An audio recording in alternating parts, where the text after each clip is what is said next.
You're in charge, Salamar.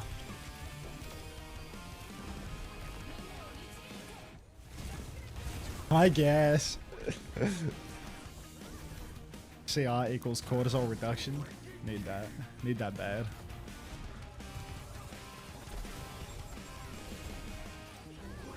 Tomorrow's going to be a really high court day, I'm afraid. Tomorrow's one of those super Saturdays.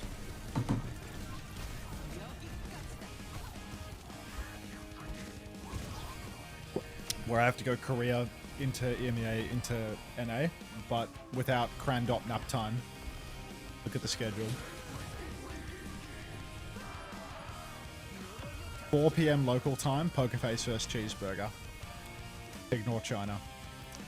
5:30, 7 PM local. 10 PM local, Finland vs Sweden. There's no time for a break in that. 10 PM Finland, Sweden. And that just keeps fucking rolling until Mexico, Chile at 8:30 AM. Like, just blow my shit smooth off, dude. There's just no fucking way.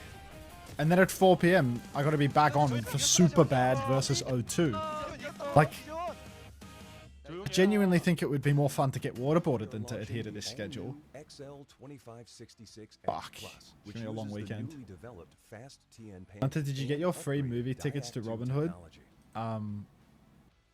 They didn't email me about it, but I assume I will at some point, and then I'll decide that I don't want to go because I'm going to miss out on streaming a new drop set. And, you know, it's like a free movie ticket versus, you know, like a good night's earnings. There's really like no comparison to that. There's no, no toss up there. I need like a surrogate friend, you know, I need my friend to like show up and to stream at my house for a couple hours while I'm at the movies. Streaming 1 million billion hours. Yeah, I mean, that's pretty much the way it goes. I mean, I was looking at my Twitch yesterday for like the hours that I stream on a regular basis, and it's definitely like a diagnosis or something in this. Like, let me show you. You click on the videos tab on my Twitch. Okay, recent broadcast view all. Like, ignore these last 3 6-hour ones because it's like the end of the drop set. Like, 16 hours, 16 hours, 13 hours, 16 hours, 18 hours, 15 hours, 13 hours, 12 hours, 12 hours, 11 hours, or more like 12. Like, that's... Like, you could lock someone up on the basis of having that sort of Twitch uptime. It's fucked. But yeah, this week's been fun, man. 007 today. Rich and depressed. I'm back. You feeling rather British? Bro, why are we on so fast? Swing. Have you been like media training the players or something? Did Falcons put up a fight or no? They got 3-0'd. I asked Blissy who plays Jasmine or Dark, because I was trying to make a fantasy roster for OW Fantasy. And Bliss replies this: have you been media training the fucking players? Like, once upon a time, Blissy would give me the world, and look at it now. Shagger. I can't even win in Overwatch Fantasy off the back of this fucker anymore. What's he even good for? All right. Do you want the final numbers?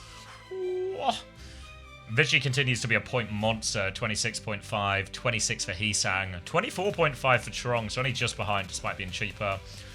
18.5 for Stalker is probably not enough. Checkmate's managed an impressive 2.5. Hampton has managed 6.5. Fielder and Chio did okay, 18 and 16. Someone got 8, if anyone took the someone gambit. Yeah, so top scorers updated, and that puts Vigi Heesang up at the top. Chirong slotting himself into this lineup here. There will be for August time, but not for this one. Right, let's enjoy this chicken samosa and some high-level Doom gameplay.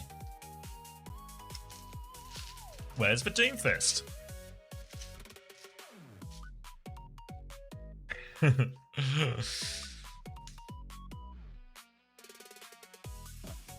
Yeah, just like that swing chip. I don't know. Here's hoping that me taking Guthrium over Donghak was the move. And Zest is just going to have series of a lifetime. Hi, Auntie. I just woke up. How was Wu-chan? He actually got so many points. And they won their hard game. And he got so many points in their hard game. So he's going to get even more versus super bad. So Zest has to fucking deliver today. Wait, Zest birthday buff today? No way. Oh, that actually could be critical. I didn't realize that Zest was a birthday boy when I put him on my fantasy roster. But yeah, this might move the needle. Oh. God, I hope Jasmine's in. Yeah, Void was really good today. He was the best player on his team, for sure. He was a clinician. Ellis Zest is 23 today. Happy birthday, Zest.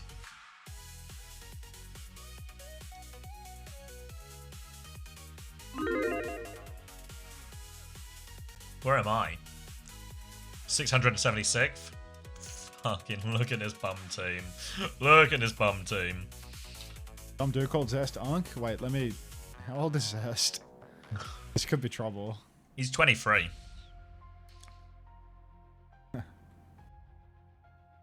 He's 22. 23 today, or did he just turn 20? 2003. Yeah, I'm 23 today.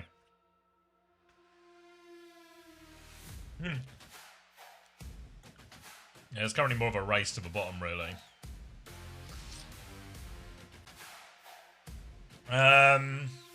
Razor ticket, Westy. I don't know if you have any proof of what your roster was going to be.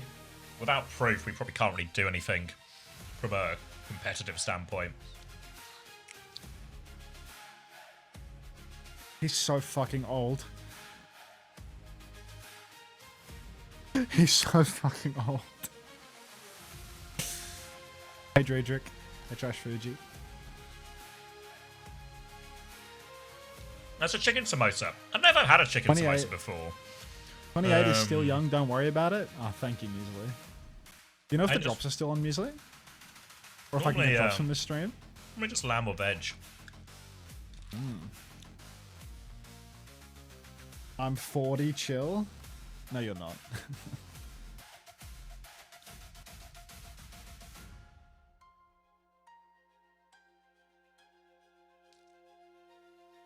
Okay, Unter, you're akin to a mediocre wine Dad's keep in the fridge for a special event. Thank you.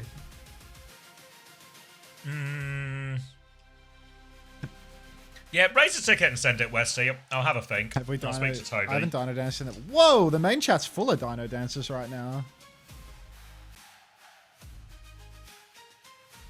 Actually, what the fuck?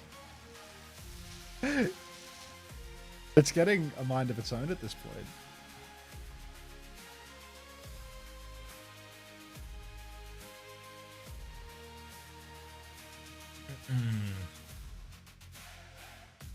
He's actually 29? Yeah, it wasn't an exaggeration. He's literally 29. Yeah. Oh, dude. Insane performance for an old man like that. That's been out the game for like 3 years too. Yeah, just came back was good for it. He was just undisputed the best in Overwatch 1.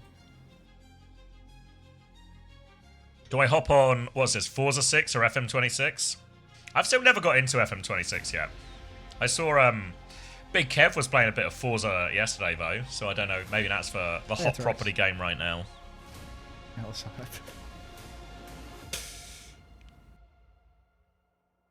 Did I end up picking Wutan for fantasy or no?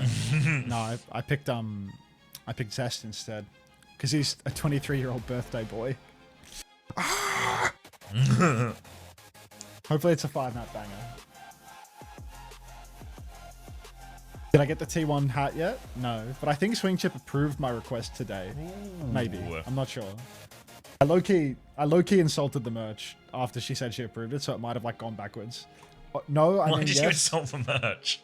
What do you mean? Like, I don't know how to help myself, dude. Like, what do you mean? You know, now when I remember I've met you before, it's all coming. Yeah, it actually explains itself. Never mind. Yeah. Unavoidable. If anything, it's impressive it's taken this long. Yeah, I mean, she's sent me termination paperwork like 3 different times, but if I don't sign it, it's not real. You can't make me quit.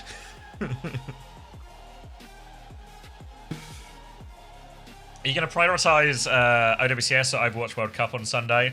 I'm going to go Overwatch World Cup, I think, because it's just like a bum game in Korea. I'm also hoping there's just a mistake somewhere and they don't actually clash. But their real stays quiet about this whole situation.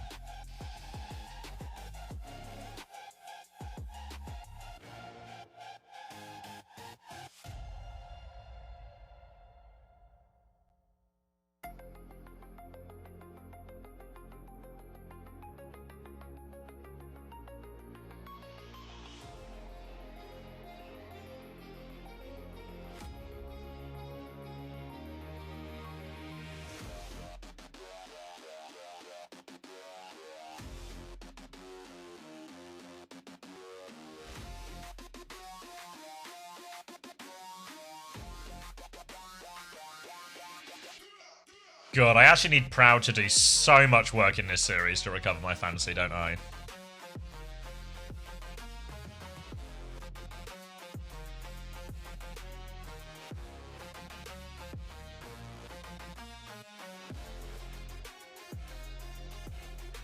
Yeah, low-key as well. China's happening too. So there'll actually be 3 games going on at the same time. So do what you want with that. Void played all maps, and he played insane. China tomorrow? Yeah, we do not care. We do not care. China have very much adopted the Korean approach to, what if there was 80 rounds of slot before we got to playoffs? Are they doing like seeding slot before their gaming slot? They do Swiss. They do Swiss. And then they have deciders at the end of a Swiss. And then they do a regular season. And then they do playoffs. Just nothing better to do in China, it seems.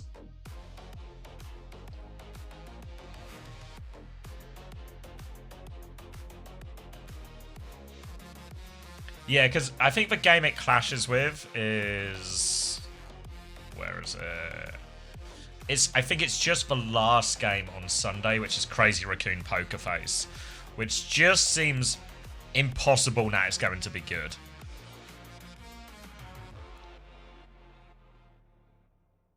Cat Bastion officially dead. It wasn't played all that much in that past series, right? It gets played a little bit, but like... There was a ban in there as well, right? Yeah, it's like some maps it's not good, some maps it gets banned out. Like it's not all that it was cracked up to be before, which is, you know, perhaps surprising to absolutely nobody. The pro community massively overreacted, freaked out about something, you know. We've been there. I don't know, I think it's still like that initial bit, you know, like when we were talking to Landon and stuff, and it was like, that first sort of week was just, everyone was hard playing it.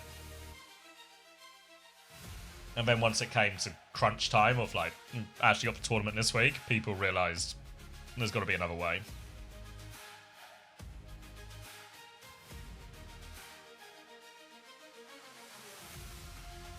God, I hope it's dead. I fucked with it at first, but I'm kind of sick of it now. I mean, I just think like, it's just another comp, you know? Like, nobody's going to be playing it for like 6 maps in a row. And it was never really that way in the matches, to be honest. Because teams would always ban it and counter it and stuff like that anyway. Like, how many Cat Bastion mirrors did we even see? Like Ilios, we probably got like finals in Japan. Like 1 or 2 per series for the most part, right? Which is just feels like it was the Korea grand finals comp where it was like excessive. Like those couple of weeks of Korea when they were isolated, that was when you were just seeing like a ridiculous amount of it. Yeah. Whereas once you get to like much better drafts, I think at Champions Clash as well, for the teams actually actively forcing away from it on a lot of occasions. I think in Asia, was it only T1 who really tried to counter it on a couple of iterations? Maybe against Zeta Division. I want to say it was it the Asia semi-final maybe or something? There was a time in Korea where they played every map and that was shit. Yeah, but that's just like Korea doing the same thing that they always do, which is just spamming a comp over and over and over again. Like, yeah, I feel like it really just... Korea can draft. What? It really just, I think, slots itself into just another viable comp that's, you know, better on some maps than others, etc. Better for some teams than I others. got like full neuron activation. Did somebody say slop? Actually cracked my ears up. Oh, thank you, Rain, for the 17 months. Thank you for the flower.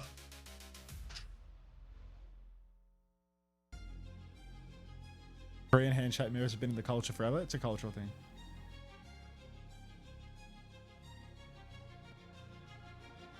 Morning, Finn.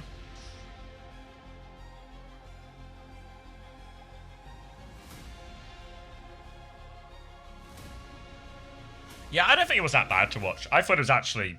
it was chaotic to watch, but I think that actually, more times than not, leads to excitement, right? Because it's just a really scrappy fight, swing back and forth, big trades, blah, blah, blah, blah.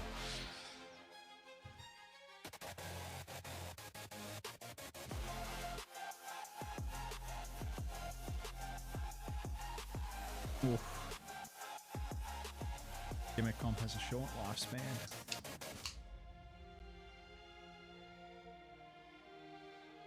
What do you think? Farmer per proper shoe missing? What's Farmer doing there? Iconics, come on. I show Farmer. What's Farmer doing there? Thank you, Emergency, for the Prime. Welcome back, buddy.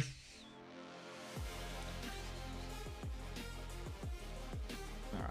I've run down the clock too much to play quick plays, so... Rats. What happened to your stream streak, Monk? Like I never get messages out of you anymore. I agree with Unter. There was just that week or two in Korea where it was really bad. Other than that, oh, it scrolled. Other than that, it was I hate the Vendetta meta monicasting. Yeah, I don't know. Like whenever, yeah. Do you think? I don't know. Whenever these like conversations come up about like good to watch, bad to watch, whatever. I don't know. It's all just Overwatch, you know. Like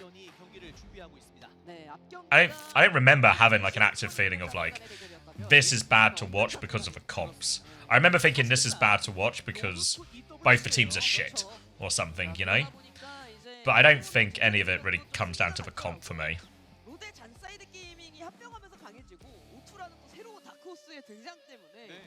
Did I say this tweet? Yeah, someone linked it in my Discord Glob Jam. But I mean, it's like... I don't know, it's just another... I'm not gonna like direct any hate at that person or whatever, you know? It's just like... It's just person number 20,000 that, you know... tweets about my competitive results. Like, what do I care? How your competitive results? Yeah. What do you? How are your competitive results coming up in the current year? You know, like... there's a clip on OWCS struggles of me saying that everyone in pack has no fucking understanding of how to play their comps because they're just like they're playing Ram for cover and they like never play speed. Like they're just playing Mizzou Carry Perma into a Sigma. Like they're never speeding their Ram around. And then someone's replied saying, mind you, Unter took an SSG with Link roster and didn't do anything. Anyway, Unter's goated, just don't let him get coaching, you know? Like also, wait, if we're gonna, even if they bring up your competitive results, if the context is he good enough to coach Pacific? The answer is an overwhelming yes. He's overqualified. You're overqualified for such a job, right? Like they can't afford you. People just always be talking about that SSG roster like coming second is total crap, you know? Like he came second domestically, and then what did he finish at the Champions Clash? Was it like 5-6? See, it's 5-6. We lost to Weibo, you know? We played Winston versus Weibo. Yeah. But I don't know. Went to a major, got a reasonable result. I mean, we got dick riders nowadays. But I mean, like, there's just like unlimited tweets like this, you know, like forever. You're only as good as your most recent competitive result, anyway. And the most recent competitive result was rubbish. So, yeah.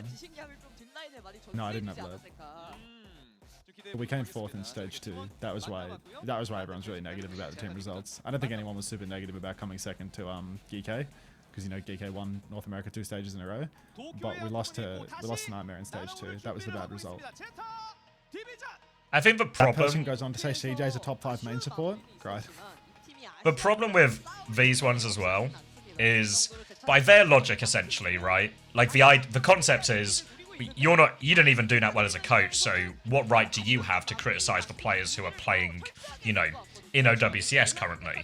But then by that logic, if we use their framework for understanding the world, what right do they have as just some guy off Twitter to criticize the former coach, right? Like it doesn't make sense. I'm not even playing the game, you know. Like I'm not even. But even if you give them the benefit of the doubt that their framework is actually a useful way to see the world and make sense, it doesn't make sense within their own framework either. Reminder, Unter has more titles than Wheats. What, from Gladiators? Unstoppable force. After a brief pause, can they keep it going? Yeah, look, my tier 1 competitive results are sick. You just have to, like, really wind back the clock, you know? My tier 1 competitive results, the best came from 2021 and 2022. So, like, it's ancient history at this point. I missed for T1. What was for T1 slot? T1 wasn't a fan of the meta. Time to strike back, featuring Fletter. Oh, squeezed in a little rhyme, did they? You just have to go back to when Jesus was a boy and I'm good. I mean, you are always, in their defense, Max, you are always bringing up your previous competitive results to justify your opinion. I cannot speak about Overwatch. Like, anytime I start watching the game mid-cast, it's like, you know, I came second with Atlanta Reign, right? Remember when I went second with Atlanta Reign, you know? Like, mid-season madness, though. Like, what are you doing? We didn't do anything like this in the mid-season. What are Falcons I'm here to doing? watch matches and then click off when ads play. All right, I'll see you in 3 minutes, Retro GZ. Mark's in. Fuck! Wait, is Bliss's big secret was we're going to play our best tank player on tank? Unter worried about Farmer, but little does he know Zest is out for Flater. What? What? That didn't happen, did it? I didn't miss that, did I?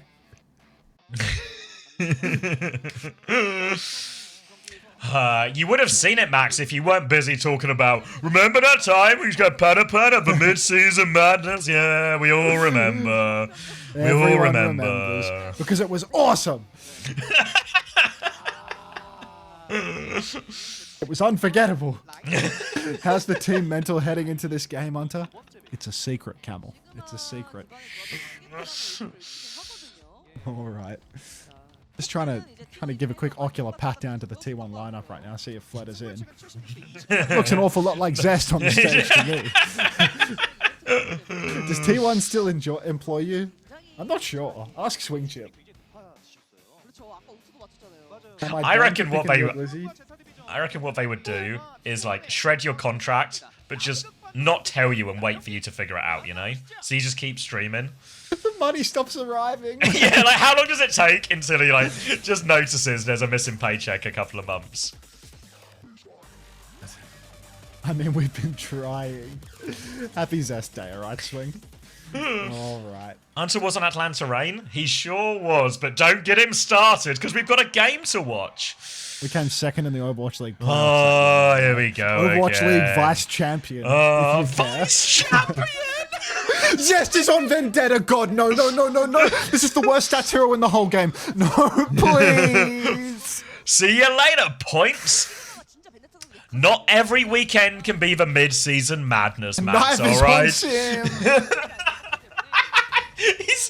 He's actually got the lowest scoring heroes in play now as well. Shu is on Mizuki as well. A new hero for Shu. What could go wrong?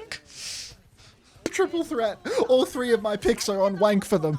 Proud, fully charged, beaming up through main. TP side to side for Zeta Division as they start the point touch. T1 need to contest. It's going to be all or nothing. Zest is in there like swimwear. Hasn't finished a kill. Massive wave of torpedoes out for Violet. He's so cute. Proud goes down first. Dark stomping down. At least Zesty gets a kill. Maybe he can play his life. Give us another one, Zest. It is your day after all. Okay, there's nothing for that. Shu's going to get a couple of kills with the Binding Chain and Co. Zeta Division going to clean up the first cap here. I don't super hate the Vendetta into this. I saw a couple of teams doing it. In the same way, Reinhardt is a semi-popular pick into this Mizuki Juno or Mizuki Kiri type comps. A lot of the same things apply to Vendetta in the form of just, you can just go in, slash through the Sanctuary, everything like this. T1 in general are playing a pretty all-in comp here as well, so a lot of it is going to rely on Zest and Donkhack finding initial value with these stomp and slash timings here. Proud's flanking for this next one as T1 try and set it up though. T1 getting ready to set up. Proud swings on the wide side. Snare comes down, but we need a point touch for T1 right now. Just trying to catch out Zeta Division, but nobody is taking the bait. Another wide swing. Rail comes out. Shu's taken low, but it's not going to get picked. Now, another flank for Proud. Kitsu available. Off the top rope it goes. Damn. The stomp is tiny for Dark. Zest is pre-fighted. Suzu's a miss. Proud trades proper at least, but Zeta Division is still scrapping it out. Oh, Proud with another one. Fuck, I should have got this guy on my roster. This is why you always put Proud in your roster. roster. He's got a lot of work to do because Becky got -6.5, but he's going to do his best. Kitsune Rush advantage converted now for T1 as they get themselves back in control of a point, but it's a 5-ult retake for Zeta Division. T1, they can maybe clock early, try and force a few of these ultimates off point or something. Again, for Ray, the Sanctuary, ults you already want to be fighting on the objective with. Same with Symbol here. So they're going to go for a stomp early. Good boot, but they still give a TP flip through. Disruptor shot. The exit did so much, and Proud has got 2. Oh, Shoe and Knife dead. The Unter combo. Proper just find one trade onto Bliss though, but they should have enough about them to convert the advantage. They do lose both backliners in the end, but T1 will win another good fight. Great stomp from Donghack to set that one up. Unbelievable. Proud during Pride Month, just another beast entirely. Zeta Division on the retake. They have 5 ultimates with which to work. Zest, look, he's playing for final blows more than anything else. That's the way that it goes with Vendetta. Let's see if he can make something happen. Wide angle for Proud here as Zeta Division start exploding out towards the objective. Early speed ring. Stomp is on for Dark. He throws down the cage as well. Huge damage inside that cage. Blissey drops the beat, throws himself inside. Proud with the back step. Overclock comes out. Proper's already gone down to the snare. Proud, give us another one, son. Finds the Juno, takes down Violet. Blissey taken out by Burner, but it's not going to matter because Proud is putting on an absolute masterclass here. Shoe finds 2. It's not enough. Proud is just the king. Proud does it all there as the big fight happens. A huge ult trade there. 8 odd ults thrown into that one. Proud just finds the perfect position, uncontested, finds all the space, hits the cleanup, and now T1 are 1 fight away from converting. Zeta Division may have the high noon for this retake here. They have a TP to try and find it, but again, they go in before the TP every single time. Donghack goes through, high noon is out. Here comes the damage for Susie, perfect. Stu shuts him down. Burner has found a trade, but Proud and Donghack on it. The trades aren't going to be enough. Zeta Division, they're going to bleed out late. They're not going to have a touch, and T1 have found an answer to this Mizuki here. That's my team there, ladies and gentlemen. T1 taking it home. I got 2 players from Zeta Division on my fantasy. That's nobody's business, to be honest. The Scuzu. Milgaru in ASAP. Get off the sim. Oh my god. Whoa, Blissey looking like he's got a bit of a 9 o'clock shadow. I've never seen that one before. It was also a secret. Yeah. The secret 5 o'clock shadow from Blissey. I've never seen that guy with any facial hair.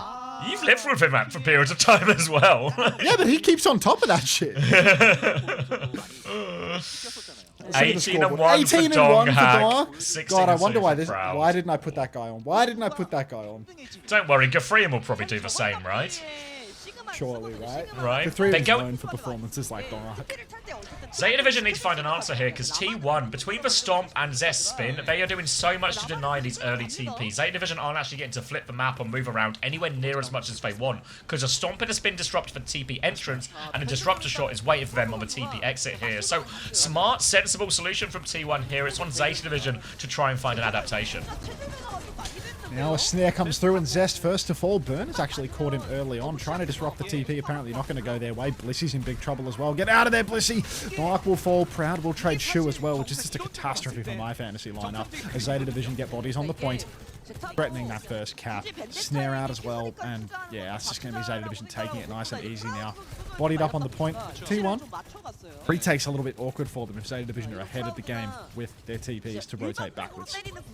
Yeah, in that one there, it was a slow, pokey fight, so T1 didn't have the opportunity to go fast. It's much easier once T1 are in control of the map, rather than in these more neutral situations. You see another TP, Fake One comes out, Donghack goes for a stomp through as they take the back step here. Donghack fairly committed, backslide there, but Shu can't get away. Knife's going to get beamed down as well, and Donghack's just walked around the corner and swung everyone. He's going to have to reload, but Zest doesn't need to reload the sword. They kill Burner behind, Proper gets the trade, but not going to make a difference. It's Zeta Division losing with Zest getting traded. Imagine my whole fantasy roster is dying on screen. My whole fantasy roster. Both of my Zeta fantasy players first picked and then Zest traded in the cleanup. Like, oh, T1. My heart can't take it. Alright. Swing back in now for Zeta Division on the retake. We are in control. Skewed as a Kitsune Rush to push back in as well. Vard's a little bit slower on that orbital rate. TP fast across the side for Zeta as they start muscling up onto the point. Shield is down for Burner. Dark's taking a beating out in the open. Skewed has to drop the Kitsu to keep the tempo up. Massive kill! Proud onto Proper though. Big stomp. Knife will fall. Blissey! And the flip goes away Zeta Division during the orbital ray, but it still seems doable for T1. 1-man advantage. Slide back for Proud. He has a second slide charge, 9 HP and a dream. Violet's too cute for that one. It's still a 3v3. It's still doable for T1. Dark, life stealing for the absolute clutch here. Big backshot onto Burner. Zest trying to make it happen into the sky. He does have the Sundering Blade as well. Little low hop up top. Is he going to use it? He's just waiting it. Waiting for spawns here. They're going to go again now. Donghak half HP. Beat comes in. Skew's going to one-shot Proper. He was clocking as well. Skewed good for it again. The Sanctuary is out. The Zeta Division are dead. 2 players gone down already. And the Vendetta's just going to be able to cut through this Sanctuary. No problem at all. Great explosive retake here from T1. Big beat. Another huge kill from Skewed. Zest is putting on an absolute masterclass on the Vendetta right now. Such patience, playing it slow in the mid-fight, then spinning back in and constantly disrupting every rotation that Zeta Division tries to make. Proper getting absolutely stuffed into a locker during his overclock turn as well. T1, they just outright hold an ultimate advantage for this final turn. Proud is holding his rail wide, charges it up, dumps it again, slows down Zeta's walk. It's going to be last fight at this rate. Snare goes down on the TP exit. Symbol is immediate. Dark goes deep. Is that a K-Jax? No, he's going to catch Burner inside of it. Big damage on a Burner. Meanwhile, Zest, he's going to get the Sunder. Blissey! Down he goes. It's a 4v4, but Dark, he pins deep. He takes down Shu. We're good for it here. Could be a last fight situation if T1 can stagger these kills.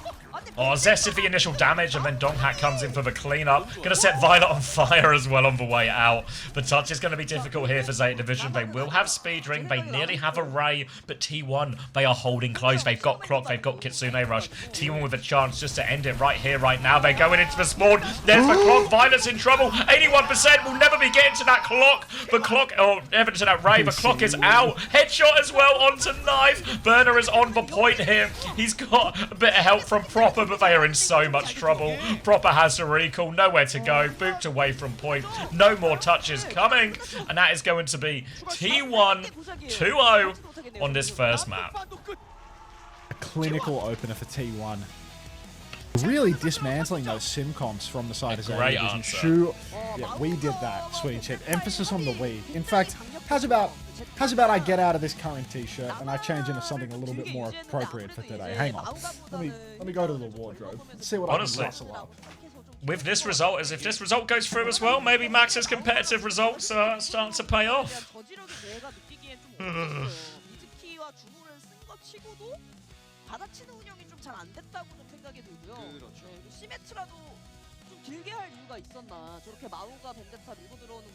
Dino Dance, Dino Dance, let's go T1.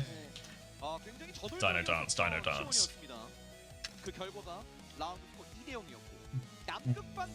Great start for T1. Seemed like they had a perfect answer to all of this sim stuff as well. Donghak and Zest playing very well around that. They had a clear answer in pretty much all of these situations. Proud seems to be on fire. Skewed. Few really important picks. Ult fights all seem pretty good as well.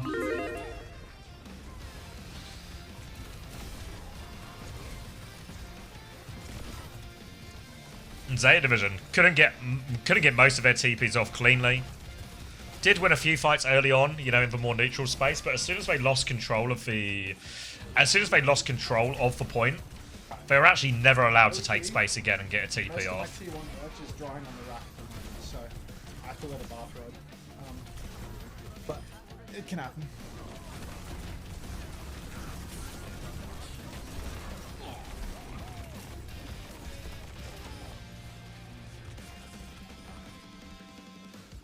What is this T1 emote? Let's look. I get it. All right.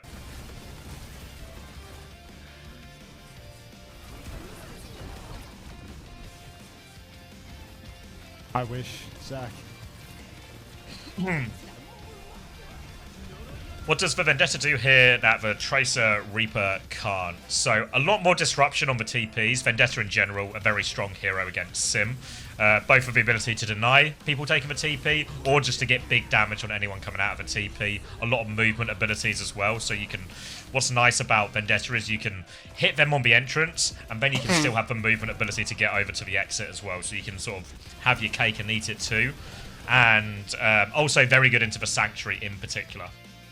While also being just a relatively durable hero up against, you know, up against a Cass and a Sim and all these high damage things.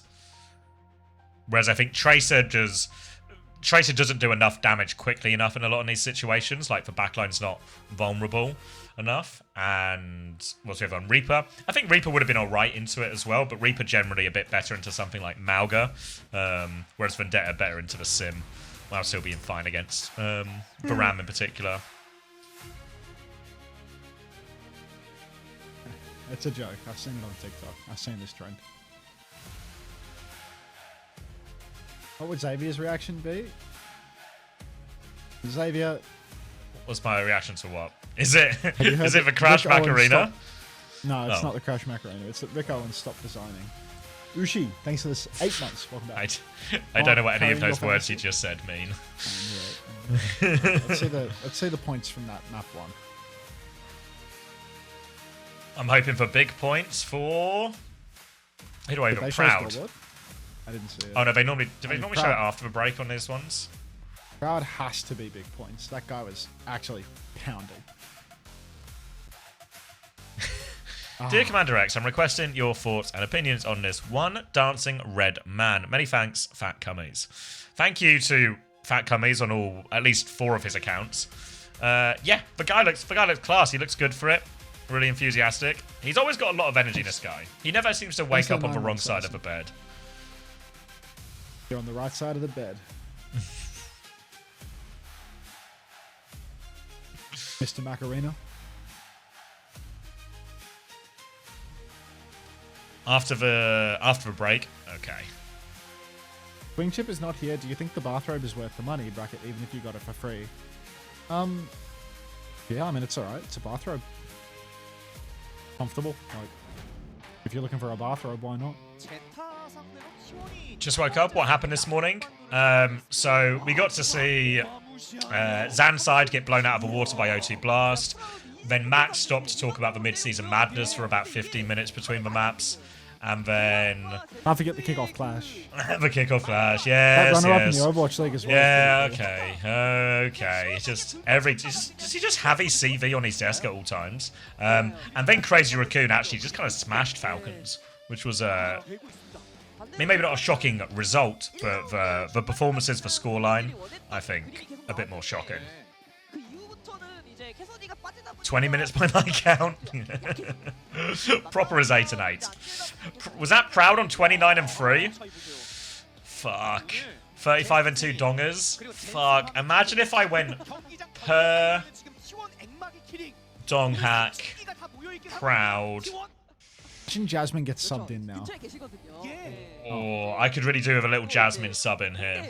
A Jasmine sub would do wonders for the people that don't have Dark on their rosters right now. You know what I mean? Like, yeah, I mean, I'm looking at it. Everyone else was doing it.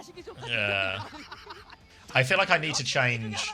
I definitely need to change Becky because he is on serious fraud watch. Becky is all but done for at this point. Yeah, and maybe Hambin as well, if he's not going to start, needs to be addressed real quick. Maybe Loki OP needs to die as well.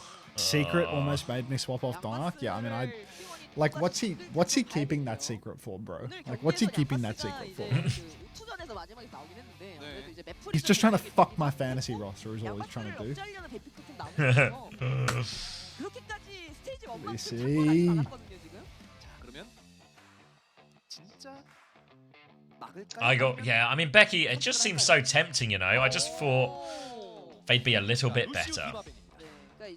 Harmless banter from Blissey. Big harm. He's killing me. Has Zeta finished? I don't know. This team that couldn't stop winning now can't stop losing. What was it? A 21-game win streak? Maybe they'll hit a 21-game loss streak as well.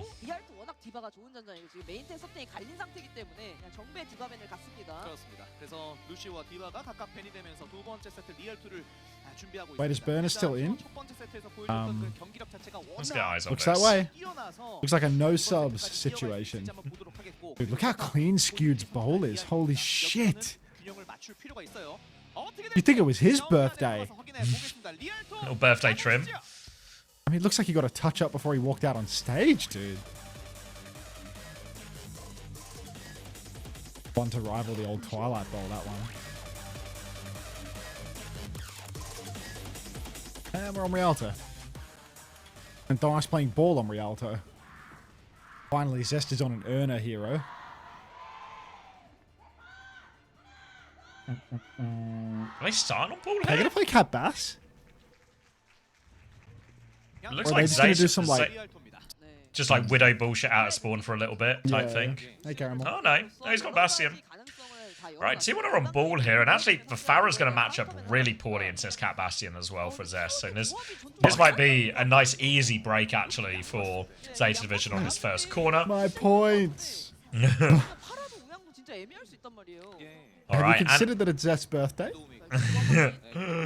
Proper's going to have a look at a whole lot of nothing. Might just be a Reaper after this, or a Tracer. Tracer probably into Viana Wuyang makes a little bit more sense. Already Knife is peppering T1 on the high ground as they will try and D-peak this as well. So, slow and steady, but it's going to be Knife and Violet who will get to control a lot of how these fights start. T1 have to be very switched on to try and deny some of this side space from them. Zest is going to challenge this, but this is a hard challenge against a Cat Bastion in the sky for a Farah. Oh, Proud holding this high ground for now, waiting for the Cat Bass to take their turn. Zeta, they've collected as much free push as they can. Now all they have to do is take some risk. Knife gets picked up, thrown forward, but I think he's been flashed off the high ground. Skewed's down on the ground, though, in big, big trouble. Blissey down to Knife early, and Zeta Division, they're starting to hoon forward. Knife on the flank here, going to start getting bocketed out. Burner's going to clean up a kill onto Proud. Shoes low, probably going to get traded because it's Shoe on Kiriko, so yeah, that's another point lost for the good guys. But Zeta Division, they have taken the first fight. T1, instant mirror of the Cat Bass. Get in there, Blissey. Dong's going to stay on the ball, though, so as we get to a fight over this checkpoint, it's going to be remarkably difficult for the ball to stay and contest it for long amounts of time. The Malga's going to do big damage here. The Bastion can also do big damage. Proud goes over the top early. Just looking at the Kiriko for now. Shu's getting beamed from across map, but Donghak, he's died on point. Now the bombs come out, the touch is hard. Zest will get taken down. And in the end, very straightforward point here. And really think Donghak got to consider a swap at this point just to take the Malga mirror, because it's so hard to contest for payload against this Malga. He's made the swap now, getting over to the Malga, putting it in the bag. There's a nano boost available for Skewed, which could be really tough for Knife. Early turn taken by Knife there, tries to go for the bomb, but all he spots is a Malga, so he's just going to back right off to his team once more. Really, you've got to keep your eyes on Skewed and Knife, though, because this nano Bastion for Proud could be absolutely lethal. T1 ready to swing with it. Proud swing out into the open. Nano is on, and it's just an instant kite for Burner. The piloting skills of Blissey keeping Proud there, but such a good kite from Burner. Might not be enough, though. Nade from Skewed, he keeps active. Catnap from Violet, throwing the Bastion into the ocean. Dark's fallen to Proper's pulse as well. And Violet, the feline genius, he's done it again. He's got the catnap, he's got the trade. Proper's also got one with a pulse bomb, and all of a sudden you can see T1 just trying to get out of here. Can't push coming through already from Proper, and it's T1 who have to play retake. But now they're retaking into a Kitsune Rush, retaking into a cage, behind on so many of his ultimates because of the swap, and all of a sudden, they need Proud to go nuclear with these bombs here because it's such a hard fight. Kitsune Rush out, Donghack's going to get absolutely torched by that one as well. They'll find a trade onto Knife, but I don't think it's enough. They need to get the touch, and Zest has died, so that's going to be the end of it, and Zeta Division on third point already. It's like I'm going quadruple negative right now, dude. Like every time I'm watching the kill feed, it's just like my player, my player, my player. Everyone's traded out 24/7, but we are on third point. Hi, Brashy. Now Burner playing forward. Big poke onto Dark. Just preventing T1 from really swinging out. The ultimates for T1, as they start to come online, they keep conceding meters is the problem here. By the time they have a nano bass turn, it's truly going to be the last fight. Knife's just going to kite back. Cage is out for Burner. He's taking an absolute beating here with the spin from Zest. It finds Shu. Burner's still low here. Dark's going to clean up that kill, and Zest, he might just be the cleanup crew on this one. Little TP on the spot to save him from one bomb, but Skewed. Hang on, Proper just killed everything. Knife lives, and Zeta Division, they keep snowballing. They can't full cap with this, but they break the corner. They'll get into one fight territory here. Proper and Knife get all of the cleanup here as T1 are going to have to fully wipe, fully reset. They do have a big old ult bank at least now to work with T1, so they might be good. Maybe even for a couple of fights out of this. Seen towards the tail end of a Cat Bastion meta in these sort of Malga mirrors that Banana goes on to the Reaper in a lot more of these situations here, so wouldn't be surprised if we see the same. But Proud's died in main. Doghat's going to drop a cage. Nano onto the Reaper now. Round the corner, she will be made short work of. Catnap goes out as well. T1 will win the fight here. Zest will nail that melee on the flyby on the Cat, but the problem for T1 isn't this fight, it's the next fight, because they burn 3 ultimates for that. And that was a pricey recontest there for T1 with a respawn advantage as well. All of that just for a catnap. Maybe there was a cage from Burner involved as well. I'm no expert.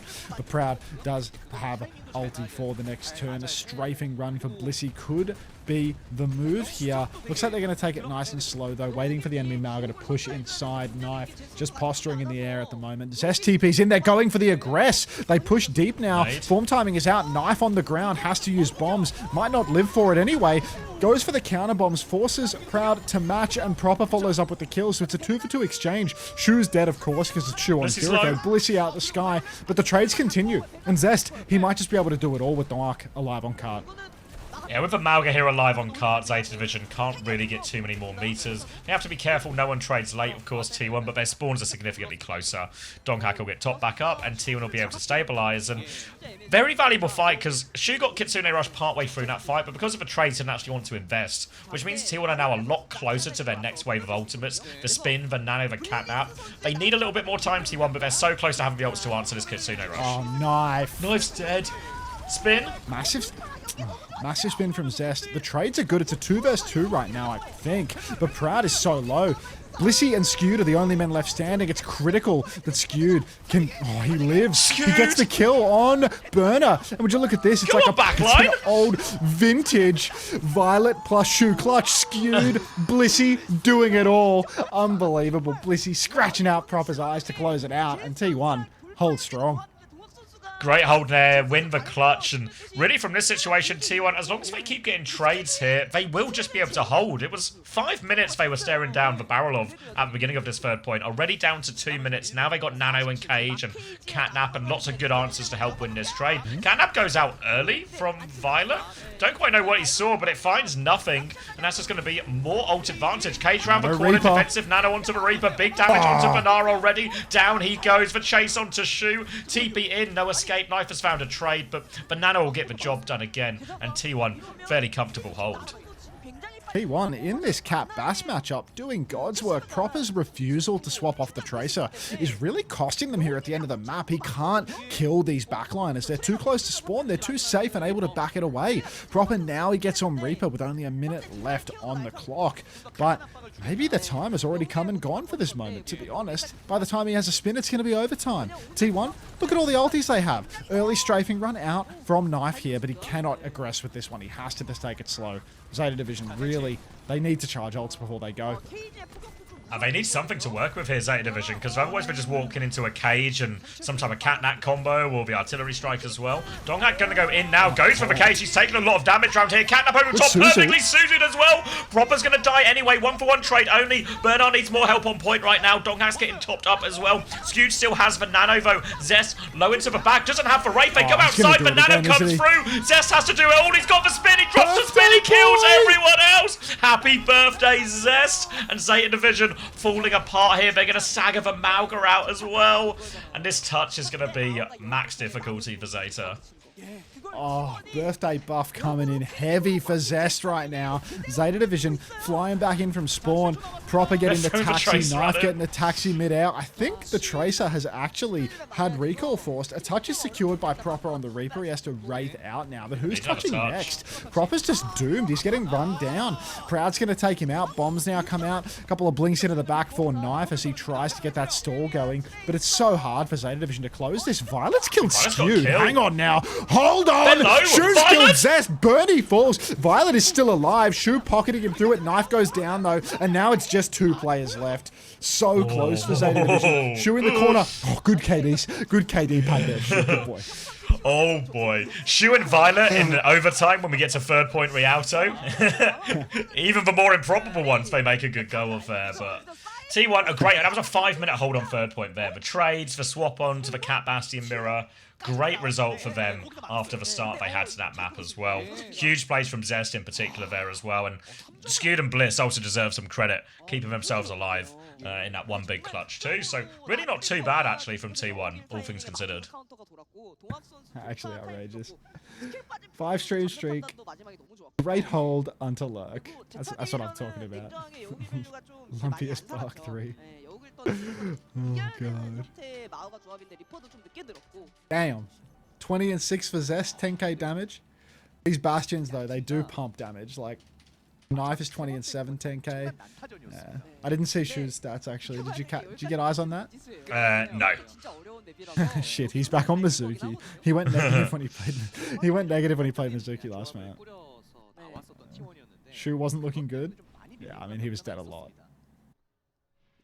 잘 막았다 하고 완막당하는 게 또 몇 번 나왔지만 Shuzu go Anna.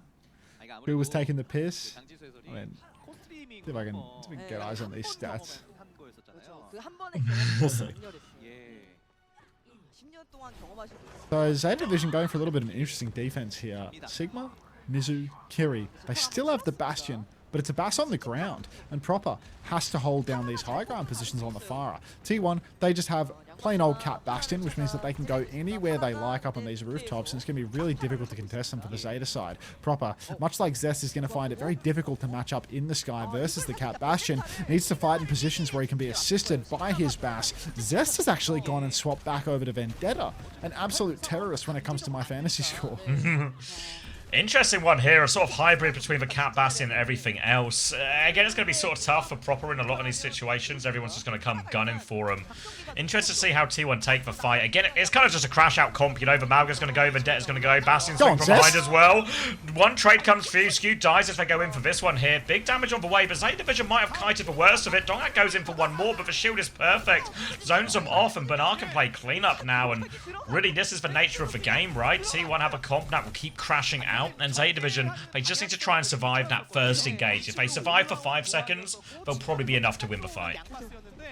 It's a hard engagement there for T1, but Zest has abandoned this pick after just one life. He's gone over to the Farah instead. Dominate the skies, take all of the angles, and just force Zeta Division to sit indoors. If they come outside, then Proud can dominate with the Cat to assist his Bastion gameplay. Zeta Division, they're really balled up indoors. Feel like a point force would not go astray from this position.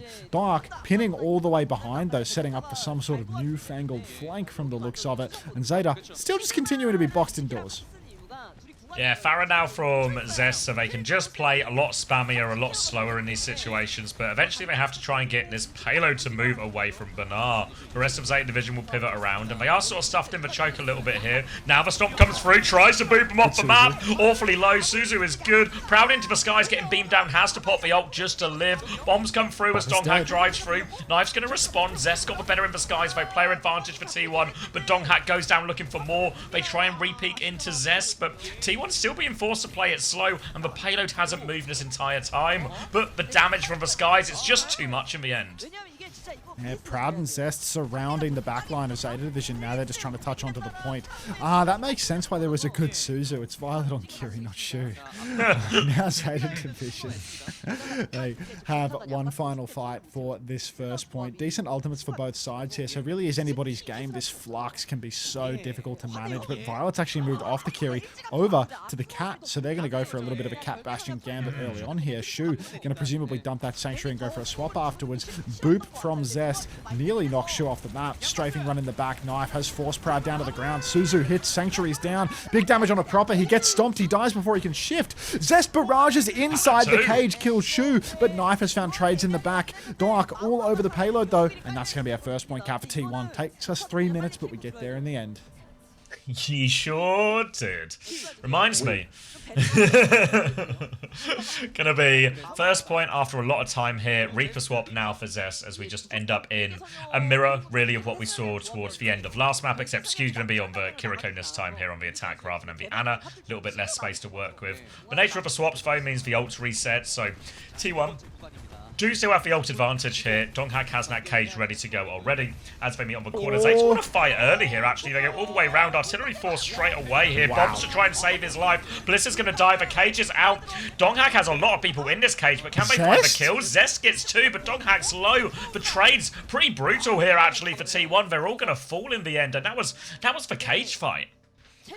That was the cage fight, but what a disaster that Proper just comes back in on the Reaper and does it all. We've seen this many a time with Proper playing Reaper. He's got this insane clutch factor here. Zest trades 2, but it's not enough. And now T1, the bank is dry, having to fight tooth and nail to take this high ground space from here on out. Proud getting beamed up in the air by Burner, set on fire, but Dark is the next one under pressure. He actually just dies instantly in main, and Zest has TP'd out. A full kite for T1 as they lose their tank far too early on in the piece. Have to fully reset again and go back to trying to cross this bridge, but now, with these couple of fights, Zeta Division have taken control of the ult economy for a little bit. They've got their spin and their catnap already. We're right by this bridge, of course, so the catnap can be lethal if someone gets dragged into that river. You can see Proper holding really early. Bernard's actually with him too, so T1 are going to have to fight for every inch here. They drop down, but a great angle for Proper, and Donghack has just been absolutely obliterated here. They come in, the catnap outdrags Proud into the river. Trades come through, but they're all going in favour of Zeta Division right now. Any trade will help T1 in this situation, but I don't think any are coming. They take care of everyone, and Zeta are looking dominant. Zeta really taking control of this second point defense, squaring up in the mirror now and looking very comfortable in doing it. Proper on the Reaper, making all these high tempo plays, making it so difficult for Donghack to ever get his foot in the door. Donghack loves to hit a big stomp. He starts to contest high ground. He finds Zest, but there's 3 members of Zeta waiting for him indoors. Form timing comes out from Proud. He's dueling with Zest in the air. Balls of titanium as Violet's going to drop him down to the ground. But Proper, he's hit the spin. He's taken down Donghack again. It's 2 for 0, Zav. Nice and easy off the back of that one. Did cost him actually 3 ults there. It was a Kitsune rush in main as well. So really expensive. Bliss gets back into spawn. KD saved. T1 now have 5 ultimates. But Zeta Division, they're still quite happy with this. They've bet so much time off the clock. They're going to hold forward again. T1 need to try and win this next fight as efficiently as possible. They can't blow the entire bank. Catnap comes out now. Knife will fall. Proud finds 3 early on the high ground. Blissy's catnap. The Kitsu from Skewed. I'm not sure exactly what piece this one up, but it's all the way for T1 here. Zeta Division, no resistance, no ultimates in that fight either. The next turn is going to be much more balanced. Cages for both sides. Some DPS ultimates for T1 though, and that makes a huge difference in a cage trade. But T1, it's overtime. We can't leave payload. And Proud is pre-fighted. Oh my god, Proud is pre-fighted as well. A huge opening for Zeta Division as they flood back here. T1 have no choice but to take the fight. They have the cage, they have the spin. They need to avoid Violet's catnap though. Brenner's going to drop the cage round. Spin comes out immediately. Need for Suja. For Suja doesn't come through. It's not going. Skewed is late with that one. Down he goes. Proud is ulting back from spawn. He's found 2, but surely it's not enough. Donghack's 1 HP. They need the touch. Proud's back in spawn, and Zeta will get the hold there as well. They probably actually had the winning ultimates, right? Until Proud got first pick. Like Cage versus Cage. They've got Catnap, but you've got Blossom. But as long as you Suzu that Catnap, your Blossom should win in the cage trade, you know? And you also have bombs for the cage situation. Like you just exactly. blow up their cage too. Like you can't Catnap into that. So they had it, but just Proud gets pre-fighted at the worst possible time. And just all of a sudden, yeah, Zeta's hard work. Zeta's hard work. Or sorry, T1's hard work with that 5-minute hold on third point. Ultimately for nothing. I mean, these things can happen. These things can happen.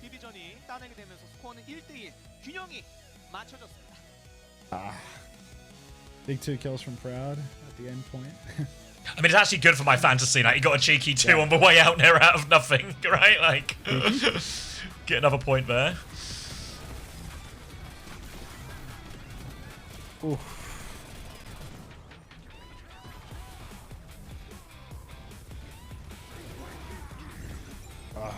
I'm hungry again. Yeah, I'm gonna go get some food. Go back. Alright. Who wants to be in charge? Who's looking responsible? How's the fantasy team looking? Car crash. Mine's completely different, but it's also in a separate ditch. His is ultra car crash. We're back. Not me, not me. Me, no me, one me. is in charge. Alright, no one's in charge. Out of the people. It's democracy. Oh.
I'm back.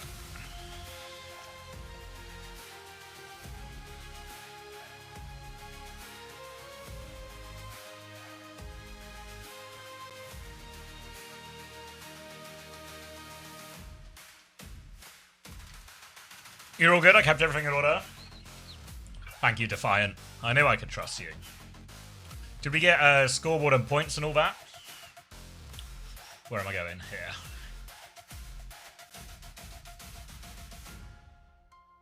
Ooh, not Rialto yet. You can see the Antarctic ones though. Donghack 14.5, 11 for Proud. Okay.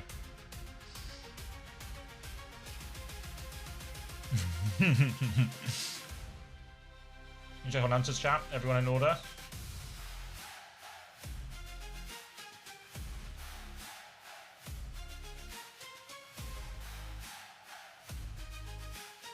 Everything looks in order.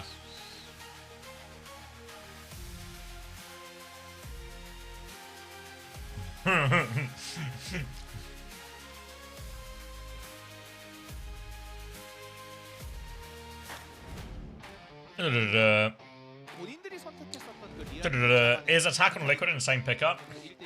Yeah, I think it's mega for him. Feels like a really well-rounded roster now, but here the drops for this week, so let me zoom it in for a bit for you, and then I'll come back to the attack thing. So this is today, and then this is like the weekend and next week, so Saturday and Sunday onwards. Yeah, no, I think the attack pickup is great. Phil's, obviously, he's going to be way better than Kluge. He's probably now the best diva in NA. So Team Liquid should have no excuse, really, not to do well on this stage. But how they're exactly... I didn't see him. Aww. But maybe chat are paying more attention. Chat room. I was looking at the drops. Just missed it? Don't say that. There's 28 and 8. Milgaru in. Look at me. I'm looking at you. Zest 13 and 12. You're making that up. I know you're making that up. I know you're making that up. Are they making that up? Zest went 36 and 11. I knew you were making that up.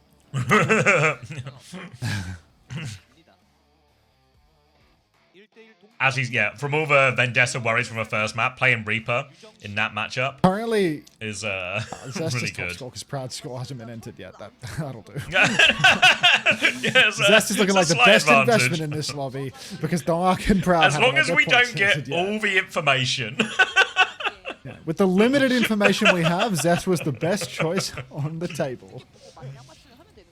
Oh fuck! How have T1 won a map?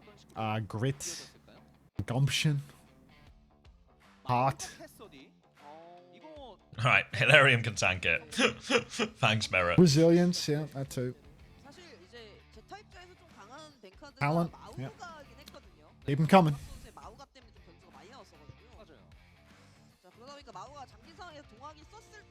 Alright, so you're going to ban Mauga as we head over to New Junk City? Milgaru to play. What does Milgaru provide on this map? On this map, they would have subbed Milgaru in, presumably to play Mauga, but then they banned Mauga. So is he going to play Swing Hazard? Chip 930 says Wrecking Ball, so that's a worthy consideration. That's my boss, so that's an eye show ears. Like I'm. He'll play Ram. Yeah, but why wouldn't you just keep Banara in? Doomfist? That feels like a hot take. If there's one thing, it could be. Maybe Rhine actually. Yeah. They play the Mizuki. They play Rhine. I don't think I could just mirror it in that one if we're on like that Mizuki Kiri type mirror. Boss isn't a VIP. Hashtag awkward. She ain't getting that diamond.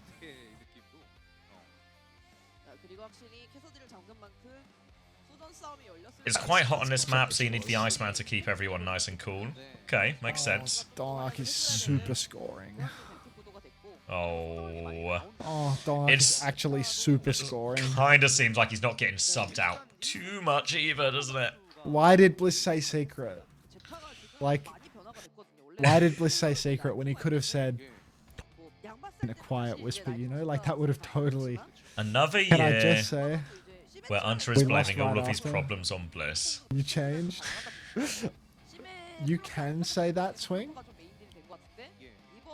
But, like, presumably the solution here is to send me more T1 merch. How Because much lightning merch doesn't strike for him twice. to do his job?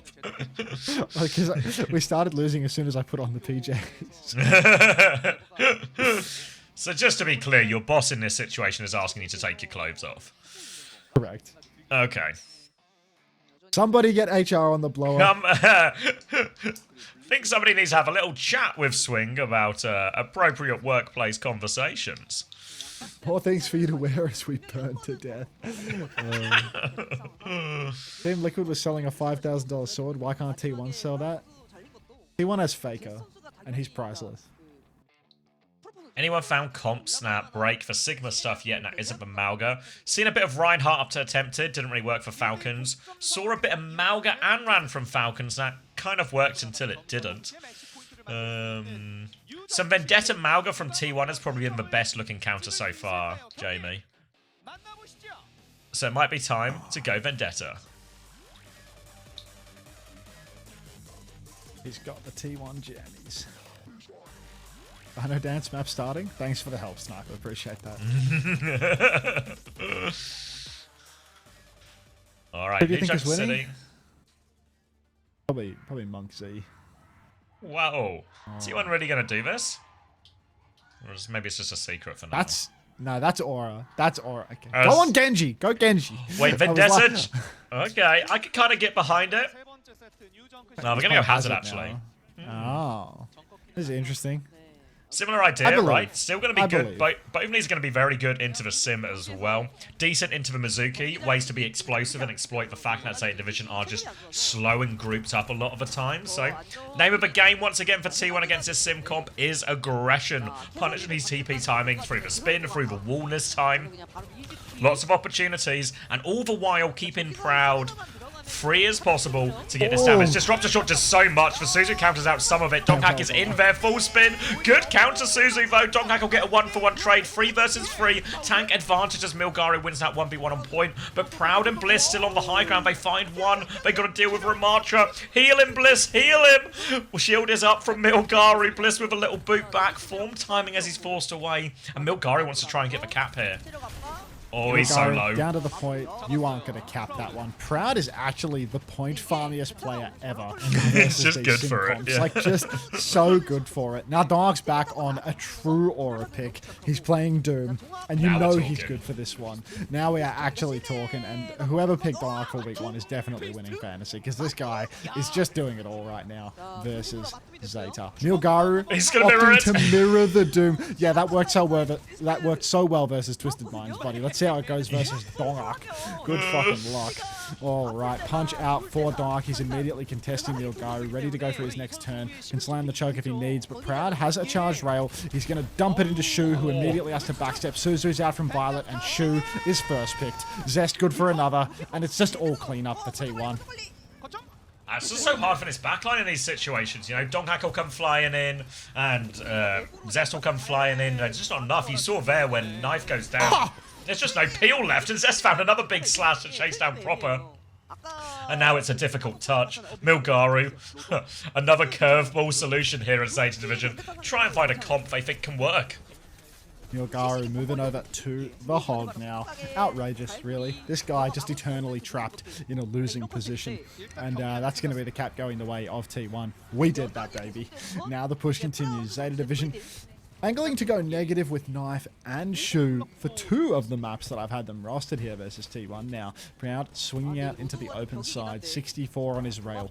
Quite a slow charge, but versus the Hog, that is going to be bulk damage. Hard for Dark to find value on Doom versus the Hog, of course. Any engagement match with a hook, but if Milgaru goes for those early hooks, he can just get punched right off the high ground. Suddenly it's Dong up top. Proud finds a Knife, beat by Bliss, and the push is on. Milgaru finds a hook, can't convert it into a kill, and Zest is slicing through the whole lineup. This is T1 domination.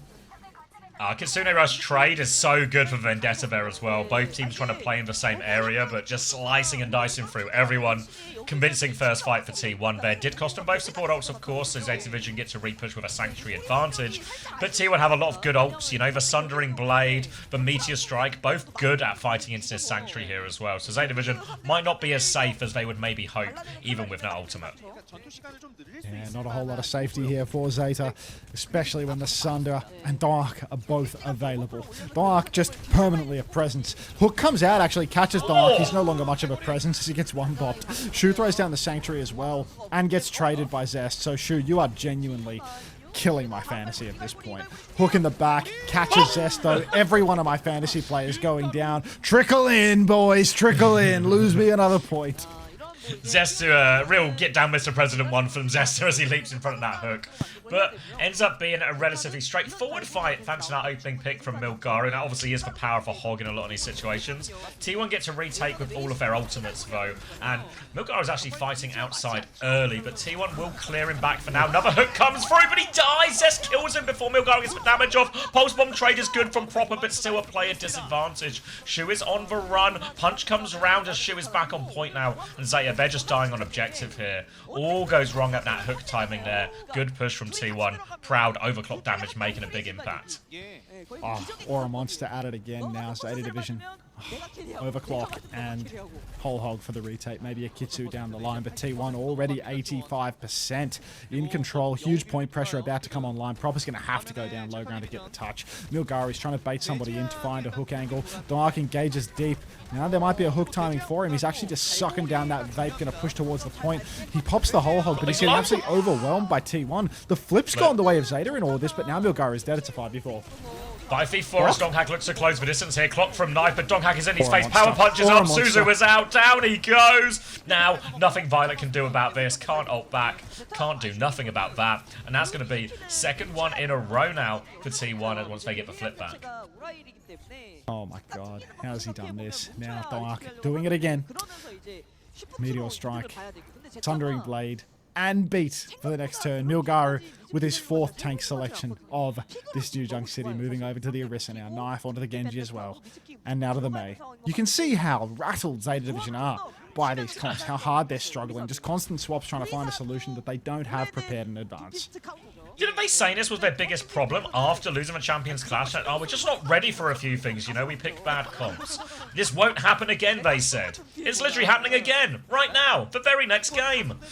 Now, the Orisa does seem like a reasonable swap in this situation, but Donghack is on the backline, beat over the top. The backline's in big trouble. Here is the spin. There is the win. The backline is dead. The Kitsune Rush is going to do absolutely nothing unless Milgaru can push everyone off the map, but he can't push anyone off the map. And T1 with a convincing first fight, 1-for-1 ult trade. They're going Cat Bass.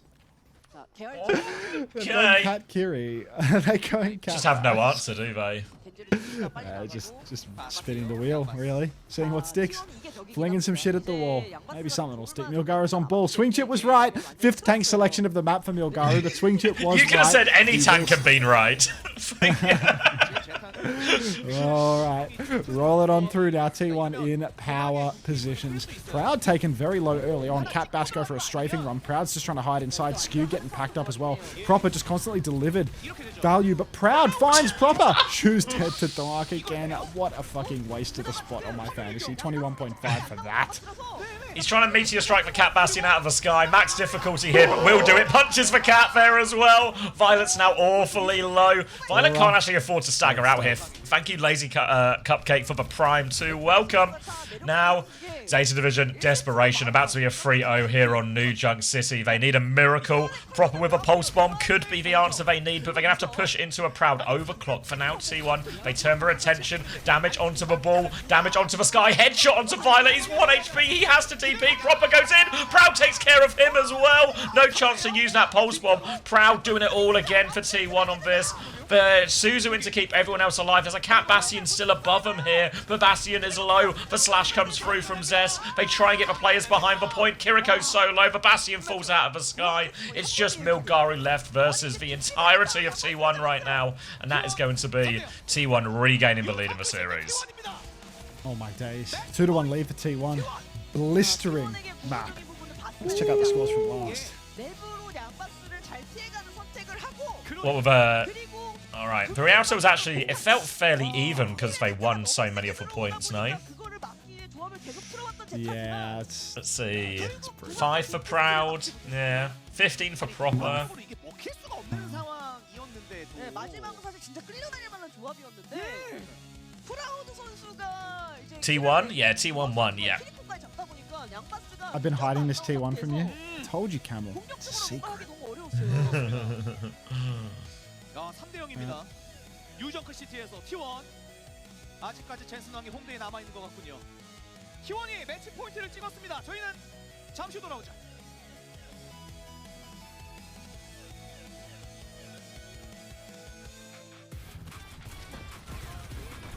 Ribbit, Roger, Roger.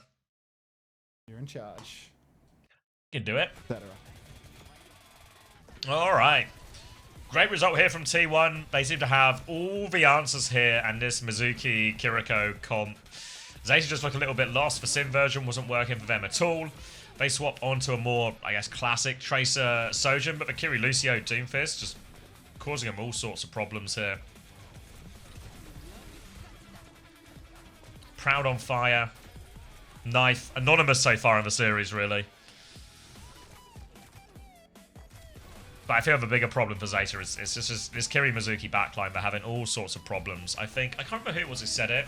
Maybe it was Landon said it, but I think a few people said it after Champions Clash. Now, a big difference between Zeta and Crazy Raccoon in that tournament was the quality of the Mizuki play. Obviously, it was Violet playing the Mizuki for the majority of the time in Champions Clash, but it seems they've swapped it over here. But still, Shu struggling in a lot of these situations.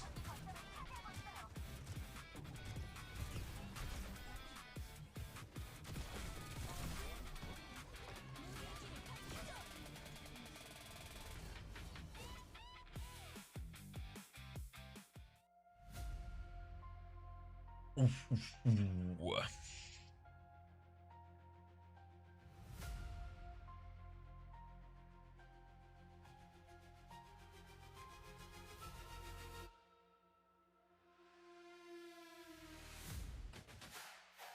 They've been playing Ven all the time. Yeah, pretty commonly. For a bit of Rialto, it ended up in like a Cat Bastion mirror, so it was very much just Reaper from Zest at that point. But for pretty much the entire time they've been playing into this Mizuki Kiri, it's been all on the Vendetta. I'd kind of feel like the Vendetta would struggle a little bit into the chain. That feels like it should, you know, for heroes that Mizuki are good into are normally these mobility heroes where you can counter it out with the chain.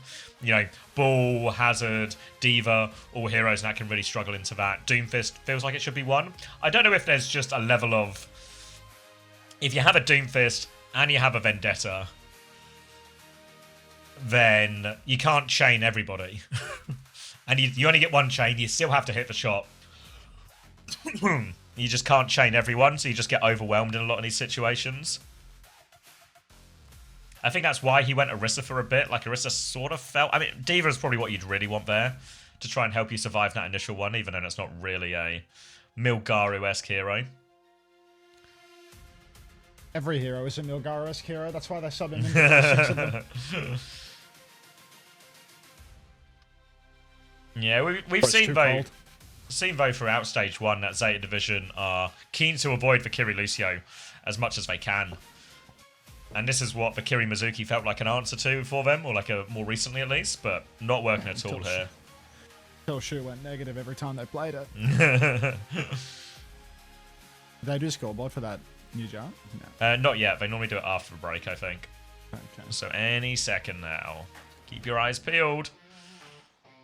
매치 포인트를 먼저 만든 건 T1입니다. Alright, 14-1 for Bliss, 23-2 for Donghack, 25-2 for Proud. Zest into 21-2 as well. Shu is 2-8, which is That's a good worrisome. investment, I think is what you're trying to say. A classic 6-7 from Proper as well.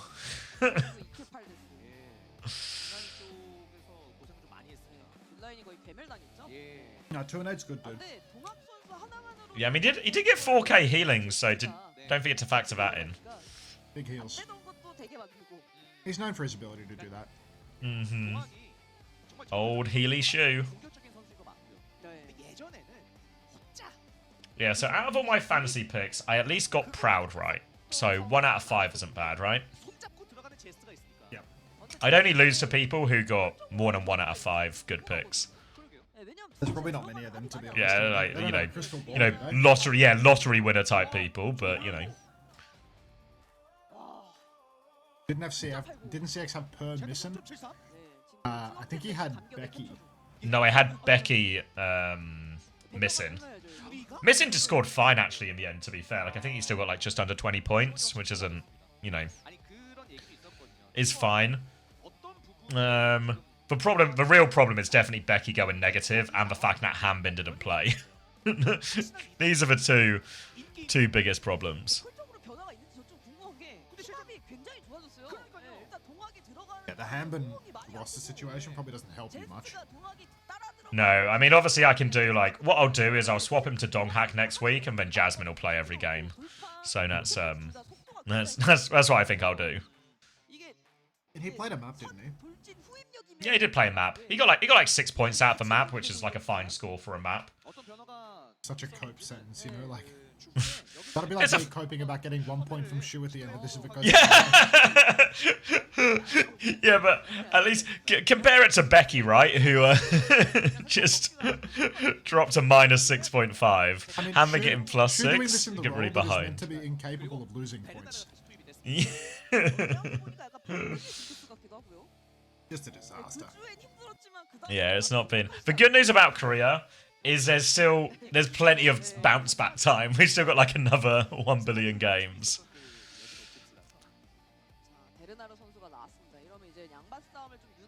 Yeah, maybe the victory isn't decided from like one game.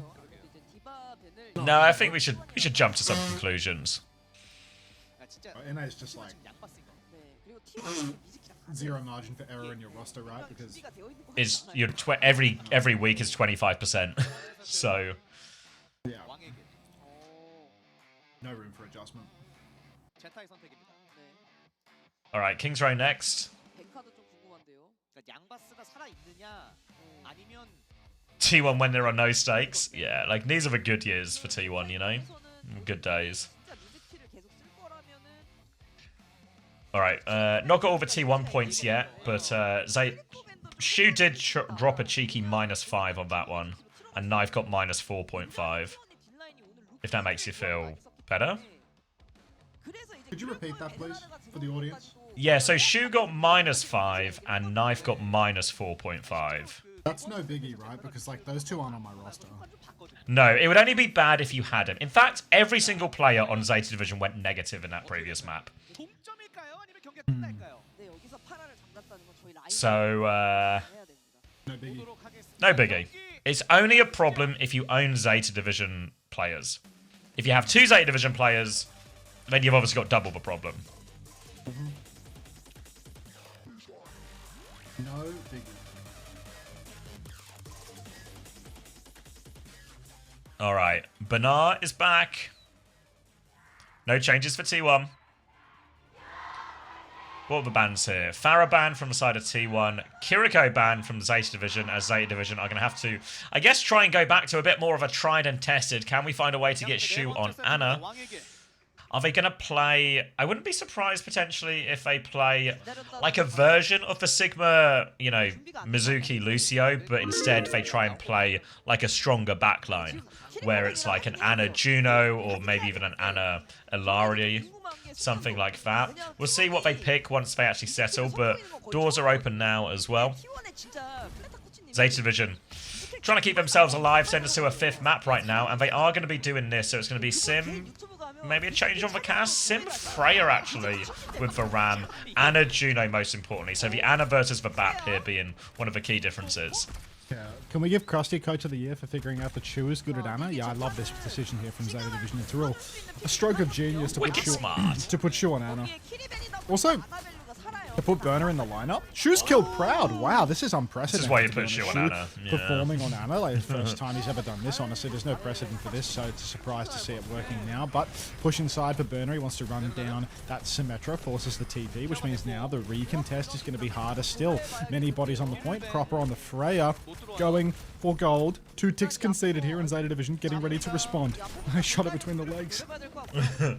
That's just, yep, just first point. So, yep, no real response. We're just going to hold for choke instead here. T1 try and play to control this space. They'll have the chain and the rock to try and disengage any sort of ram aggression from these speed rings. But the more immediate problem is going to be this nano boost from Shu. That is now 20% away. As soon as they have that one, they can throw it onto Bernard. Just try and run over the front line here. Even TP him into a more aggressive situation as well. Proud is trying to swing back now, but has to be careful around these bolts and everything coming back from main. Defensive nade out from Shu, still needs a few percent here, and Skewed might catch up on this window real soon. Yeah, now Shu poking forward. He does have the nano boost around the corner, but who are we targeting right now? Nano comes out, full TP inside. Nano onto Burner. Nano ram. Hard push in main for Knife. He's a bit split from the rest of his team, though. Good pocket from Shu keeps him healthy, though, and Burner is just running down backliners at the same time. Dark will trade out Proper, and Proud will take Knife, so it's a 3v3, but car control is in favor of Zeta. They have the supports to absolutely sustain through this, and that's going to be a fight stacked up for Zeta here. Yeah, good work with the nano boost there. Able to get through and onto the back line, making it very difficult for Skew to really get the window value he wanted in the situation. He's actually going to go onto the Anna now as well. So now they both have an Anna in play. You would have to feel this probably does lean the comp advantage maybe slightly back in the favour of T1. But you have to factor in that one of the Annas is Shu and one of the Annas is not. And look at Shu right now. He's hiding for a nade. Do T1 know? Skew's going to walk in. They're actually behind him. Sleep goes out. Nade round the corner. Down goes Bliss. Skew's at it again. Sleep and fluxed onto Shu. We will avenge you. It's the only kill that T1 are going to get in the fight, though, as they drop a Sleep Flux to take care of Shu. The payload's still rolling in. Proper, rocked in main, kite out now, hard push onto the Ana as Burner will clean up these kills, and there's 5 minutes for 3rd point. Zeta Division, I mean, they had a lot of 5-map bangers last stage as well, didn't they? But Hybrid was always their ace in the hole, even on Blizzard World. Now it's more of the same, I suppose. The Cat Bastion a little more awkward on these maps, but do we still have those strange Korean rules where for map 5 you can go anywhere? I presume we still have some strange Korean rules where you can just go anywhere on map 5, which means T1 in theory have huge choice. Donghak onto the Diva now, aiming to take Shu out of the game a little bit more with some of these, but it's an aggressive TP onto the Ramatra here to force back Proud. He has the clock, though. Symbol comes through first as Bernard takes a back step. Kite seems really reasonable from Zeta so far. They're a little bit low. Bernard might need to pop this Annihilation. Dies anyway as well. Disaster from Bernie on that one. That's going to be a clock for Annihilation and a complete fight. When Shu is behind, does help force a trade, but only one trade, and that'll be a pretty good fight for T1. A really clean one for T1 there. Dark over to the Diva now as well, but Bernie just getting eviscerated in main. The overclock taking him down somehow. T1, Nano boost available now. Nano onto Dark, and maybe he can swallow a backliner, but there is the orbital ray to potentially stop those trades, and Shu has his own Nano boost as well. So if they take the bait, push onto Knife, push onto Proper, they can immediately become the targets. Nade goes deep for Shu, doesn't convert onto anyone there, but Shu is happy to just play back a main for now, waiting for somebody to make the move. Violet actually TPs forward, goes for a really deep, cute ray, but it's a huge nade. It's absolutely game-winning, purple all over the place, and Zeta Division, you can't out-ult that. No, the nade is going to make all the difference there. The nano onto Donghak as well, able to get so much damage done in these situations. Zeta Division can't get the flip. Also going to have a little stagger onto Proper as well. More time off the clock. T1 looking rock solid there. Great play from Skewed. Great play from Skewed there. Absolutely game-winning, and with no beat drop or anything to cleanse. No Suzu. It's just not going to happen. Zeta now pushing back in again. Same old situation. Skewed hiding on the high ground now. Going for another one, but he's been poked early by Burner. Maybe they know. Maybe they don't. He's dropped him in the back, and he's done it again. He hits the Sim. He hits Violet. They both fall. And look at this. T1 really taking Zeta Division at their own game with Skewed on the Ana. Burner will clean up kills, though. And Dark, he actually invested bomb trying to keep these trades going. He might find himself staggered. Yeah. Yeah. He missed a sleep. Shu's getting old. It'll just kill him. Didn't want to stagger him anyway, huh? Let's just take a 5v fight on this final point. Zeta Division do have ult advantage for it, though. They're going to have a Symbol, a Nano, and a High Noon to make this one very treacherous. T1 desperate for their DPS ults. Donghack swapping heroes in spawn, but the Nano's already out. They're just killing them here, and this might just be a tap-in the end. Symbol comes out. Donghack is getting fried. No chance to get any of these ults online. T1 will die, you know, 10-15% short of free. And Zeta Division, once they cracked him open, perfect snowball. Great attack for Zeta when they needed it. Yeah, perfect one for Zeta. And what was that? 3 minutes? Not moved? Yeah, no big deal, Bussy. No big deal at all. This is all par of the course for the average T1 Zeta series. I'm sure it'll buff right out. Attacker's advantage. You think AA can move the needle on this one? Still over. Yes. Shoe's sleeping at the wheel, man. 안 Let me get the cozy back. 원했던 대로 좀 한타가 잘 매끄럽게 안 흘러갔던 게 좀 컸죠. 그렇죠. 왜냐면 라마의 준호까지 써서 상대 시그마 조합을 잘 Seems like it's just shifting towards again this sort of 일어나긴 했거든요. 그리고 일단 Anna Mizuki style backline. Always a chance Donghack could go Ram as well. Ram or Reinhardt too. 시간도 뭐 1분대가 아니라 2분대예요. 12 and 4 for Dong, 11 and 3 for Zest. Some nice scorelines on the side of Zeta at least. 14-3, 10-3. Proper Violet. Looks like it's going to be an Anna Wuyang start actually here from... Oh, it's at least T1 threatening it. Bap and Mizuki on the other side. Interesting they both started Bap on the defense here rather than the Anna. Maybe the Anna just perceived as a little too difficult. Alright. By the diva. Violet's in the broken pocket spot. Always put your Bap on here on King's Row defense. Now it's going to be Zarya. Okay, Zarya. Anna Wuyang, Zarya, Vendetta. So Bubbles will all be going on to Zest to try and cut through the backline here. Bliss and Skewed will just be sending down his water orb, sending down his nades, trying to find an opening. Aggressive TP, but the nade is great again from Skewed. Proud will find one. He'll find a second as well as Zest is cutting through him. And they have carved him wide open. And it feels like T1 just have infinite answers to these Mizuki comps. Every time the Mizuki comp comes out for Zeta Division, they're immediately faced with a defeat screen. T1, Zarya, Vendetta, an immediate blitz through. Just not happening. One step ahead in terms of the meta development, it seems. Classic Rush with his system. He's known as a system coach and a man who understands the big picture more than the nitty-gritty. So that would explain this incredible game of swaps coming out from T1 here. Violet on the Baptiste and Shu on the Mizuki. I mean, doesn't this all just feel ass backwards? Yeah. Violet's kind of crazy at it as well. I feel like they just have no one who can play Mizuki, so everyone just has to take their turn struggling on it. Proud wanted to go left-hand side there, but he is marked out by Proper, so it's slow and steady at the choke. No ults online for either team just yet, but Donghack's trying to steal a little bit of ground through this library area. Proud hits a dink from the high ground now as T1 just trying to take the angles and force them back. Getting close to support ults, but not quite yet. The wall isolates Zest. Zest is awfully low, actually. Bernard can find the kill. Now, without that, they don't have a clear nano target, really, or a way to go through this window that Violet's about to have. Donghack's still trying to just get out here. The wall's pretty good. They're going to break it for Donghack so he gets out, but now T1, Nano on the next turn. Zest will be back in the fight. Zest going to get back in the fight. Nano boost available here. Zest with a Nano, or do you just Nano Proud and go for gold, really? I feel like either will do. Proud's up top, he's positioned for it as well. Has the rail, hits it on Violet, windows down. Easy kite or a Nano on Zest? Just kite, I think. It is going to be a kite situation. Great timing there from T1, making it happen. There's another opportunity now for T1 to push, and it's way better. Look at that spike, comes down, Nano boost onto the Vendetta. Violet can't hop away from that. Shu dies off screen because of course he does. He's not on Ana, so that'll happen. And Zest is just going to clean up on the point. Yeah, just one more mate to take care of now. They'll get rid of that. Bliss will clean this one up. And I imagine we're going to see a lot of the same here, really. Now as a Tidal Blast, they can throw on Zest alongside these bubbles to turbocharge him into this backline. That Tidal Blast in particular is going to be very good against the Sanctuary as well. Difficult to deal with. They've also got a Clock and a Sundering Blade and a Grav. Everything they could combo with that. Grav, Sundering Blade. So many good options here for T1. Zeta Division have a lot as well, but a little bit harder to push with, especially no speed to help Proper or Bernard get value out of their ultimates in particular. So they're pinned in right now. Zeta Division have to be careful on this retake.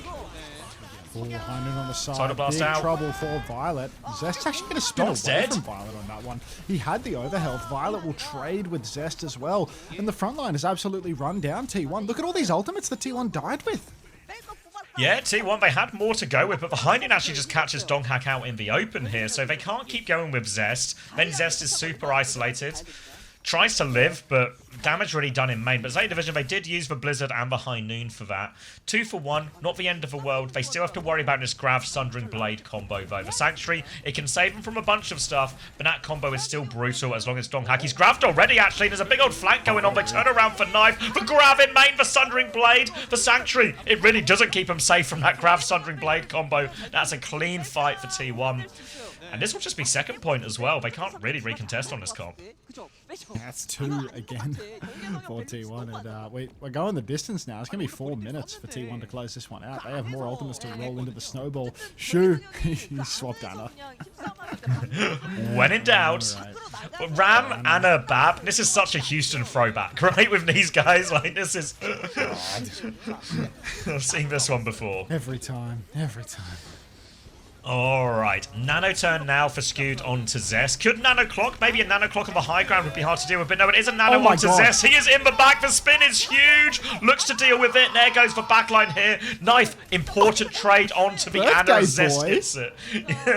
Zest has cleaned him up, but the trade means there will be another fight for Zeta. Unpacking the backline here, T1. Really nice stuff, but we are closing on a final fight now. T1, they are down on ultimates this time around, but proud if there was a man to clutch up with an overclock, it on the would high be ground. him. Violet hopping around in main at the moment, fishing for an angle. He gets railed early. Down goes his shift. Now he's positioning. Clock comes out. Proper TP's up, but he can't finish the kill. He has to just wraith away. Violet's going Violet's to dead. die with the window. Now Proud slides in. Double slide. Burner might be able to run him down here. It feels like Proud has maybe juggled his position poorly. Burner's just holding onto the cart. Shu's 80% on the Nano boost, but he's running out of time. 85 now on the Nano. As Zeta Division, they muscle forward, but Proud's found Knife. Another form is online for Burner now. 90% on that ult, but Shu might not even need it. Goes for the deep nade. Hits Skew. Proper wins the duel versus Proud. And Zeta, they hold on. Proper saves for Dave there, winning that duel. It looked like Proud had the perfect read there, but not the pocket, not the help. And Proper's done enough to claw Zeta Division onto a hold here as well. That will guarantee Zeta, worst case scenario, at least time bank advantage going into the next round. But best case, a really great chance to hold now as well. They've got a Nano that they can throw onto Proper and Knife in his trade. And while T1 have, again, the Grav Sundering Blade combo around the corner, the Nano, the Tidal Blast to throw into this. Zeta Division in the defensive position here. They can just trade their way out. If Proper finds kills with this Nano, T1 can win the fight, but they won't finish the map off it, and that's what they really need here. So all eyes on this Nano. It's going to be a Nano clock actually as well into the backline. Knife is going all in. He's anti. He finds nothing. No Grav used yet. Tidal Blast defensively. Violet with a crucial trade onto Donghak here. Unwraith comes through as well. Zest has to back it up. Bliss is in trouble here. Violet finds another trade as well, and T1 is, you know, technical fight win, but they can't push the cart. T1, they clean up, but it's in spawn. Now they're clearing all of the space. They don't know where Proper is. Proper's hiding in the left side. Proud drills it to Knife. Poor guy. Look at Proper. Didn't stand a chance. Proper's still hiding in the corner here, but he finds himself face to face with Zest, a man that can duel the Reaper very well. Now Dark turns to start fighting Proper. Proper still has Wraith, but he has to Wraith away now. Violet's 99%. He's dead to No. Proud. 99 on Ray. There's no ultimates Where for are the Zeta. ults? Their ultimates are in spawn. Zeta Division, 95% for Burner with his annihilation. Jeff on Another cart. man close to an ult. Zest is antied and spawned by Shu, but Shu can't finish the kill. Knife has to stall, and they have to come back in, trickle into the cut. But Dark, he might be able to Look at grab the Shu. Grav. Oh, they're looking at the Vendetta. Donghak looks backline instead now as well. Knife has the touch, so they come back to point. Overclock, Sundering Blade out. Violet drops for Ray, trying to go through. Proud takes him out of the air. The trade's on point, though. The Grav is there, but where are the kills? The Ray keeps him alive. Zest can't cut through them. The Ray does enough. And Zeta Division, oh, despite that start, they've done enough. The Ray from Violet was perfect. Can't get getting away with this. Violet comes out, gets the trades. Now there's still annihilation in the tank. Shu with the nano boost. They're setting up Saved forward. ults, yeah. They want this final touch to be difficult. Shu goes for a pot shot, sees the Diva straight back. Nano's still available though, and you can Nano Proper, Knife, Burner. Anyone with a Nano Burst here will do. T1 drawing on ultimates. Blissey 20% away from that Tidal Blast. His little triple orbs coming in, but Shu starts sniping him up main already. Shu back on his one trick, ready to make it work. Zeta Division down to the wire. Playing slow here a little bit, T1. They nearly have Tidal Blast, but Zeta Division making go if they want. There's Venado onto Proper right now, TPing in, looking for backline as well. Can he find anyone? Juice died for this one, but for trades, Venture Reaper into the backline. There goes Skewed. Proud gets a second one here. Bliss, for point though, Bernard has to drop the Annihilation. T1, they don't have any healers. They have to kill Bernard. They can kill Bernard. Can they get the touch? Proper's rafed on the Mega. They can't get the touch. But it is in overtime. It is in overtime, so Zeta Division. 2 minutes, 20 seconds to get a tick. So yeah, really well ready handled. to kite out those ultimates. It's overtime too. You need to touch the point in these moments, but they managed to do both. Tapping point, flipping around. Dark has that look of pure despair in his eyes. Why always me? Blissy, there's nothing behind those eyes, but yeah. Insane. Insane clutch. Let's go T1. Exactly. 27-7 for Proper. Pretty, fairly even KD across the board, really. 6 maps of shoe and knife going negative. You actually want less maps. Yeah. End it. Alright, Zeta Division here. So many options here. A single tick on King's Row. King's Row, first point. One of the easiest hybrids, first points to attack out of them all. They could go Cat Bastion with the perk. They could go straight into that bomb perk as well. It's really hard for T1 to pick a comp that can really handle everything that Zeta could pick here.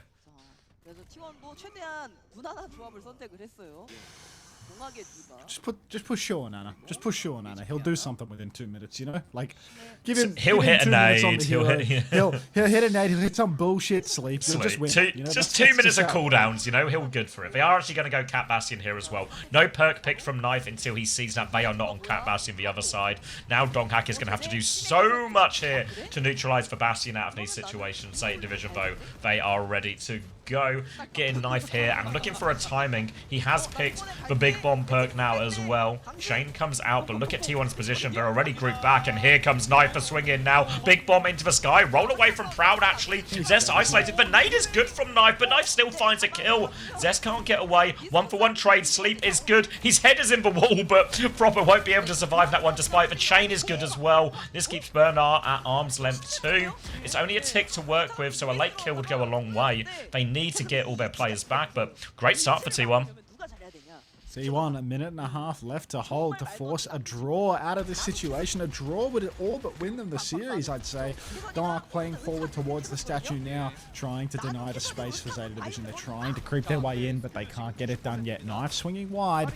Skewed, about to have that nano boost. Counter nano, so powerful. Proud can be bailed out of many situations, or you can just give it to Dark and make him the carry. Dark actually has to peel back though, turn it around behind, trying to peel at this Bastion. But now they're swinging, they nano Proud, they rush inside. Down goes Knife again to Proud, pushing into spawn, trying to find Shoe. Dark's lost his suit in the back though. A 1-for-1 trade isn't really what you desire. Zest will clean up Shoe in the end, but They now need to help their T1 with supports. no tank, they have to touch point. His support's on the back, in big trouble right now underneath. Gonna try and get away. Bliss is low. The bomb is available. Bliss gets the kill. Zest finds the trade. It's not over yet. Proper takes down Bliss. Proud on the point right now. He's got the cap in behind the cart. Violet is low. Here comes for Reaper, but Donghack back in time to touch, but he needs help for this touch. Only a tick to give, so Donghack has to go on now. They need full pocket. Everyone needs to swing. He's not going to get the bomb. The self-just Banano comes out. Artillery strike as well, and Zeta Division will do enough in the end. A Blossom to finish it. Sanctuary to throw themselves there. A catnap into a Blossom for Skewed, and Zeta Division will tie us up 2-2. Low key, a Jasmine substitution map 5 would go crazy. Get this guy away from the coaching booth. It's not mid-season anymore. Keep your madness to yourself. Just let the whole roster get a go, you know? Wait, guys, we forgot to give Jasmine a go. Rush comes flying in from backstage. But there's someone we forgot about.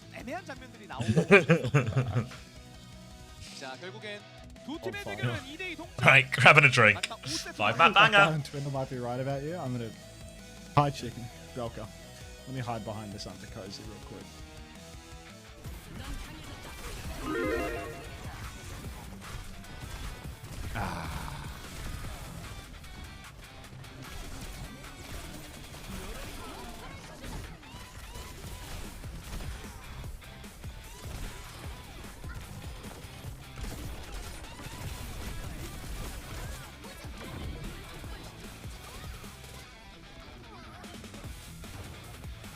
Dark 50-point series, just you wait until Guthrium drops 100 tomorrow, Suki.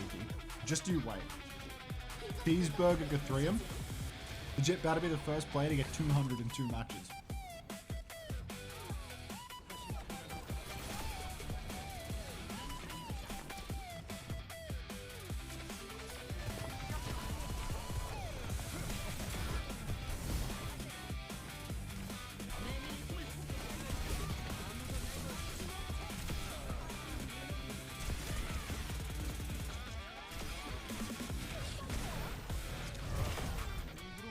It's over, Unter.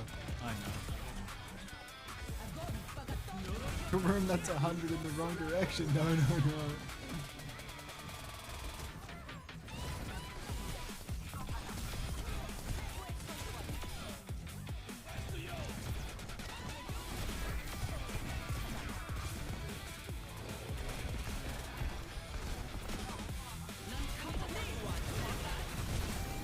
$1912X, thank you for the prime.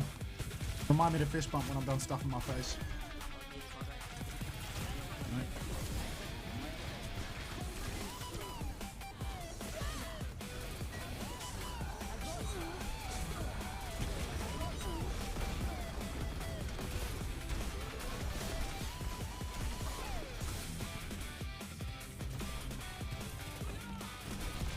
This series ain't bad though.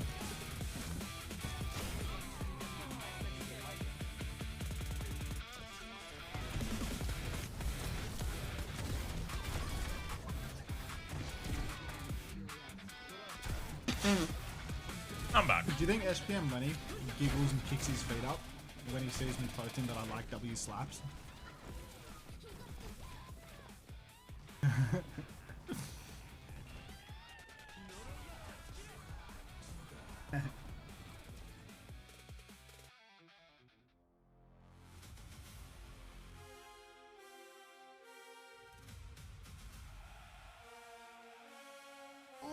Ooh, dramatic map 5 music. How to Make Gravy by Paul Kelly? I was talking about the WDG music, but that's also suitably climactic for a map 5. I assumed that this was coming through the main feed. They stole your playlist. Play Love Sosa for map 5. A bit of a pivot, but I hear you slapping.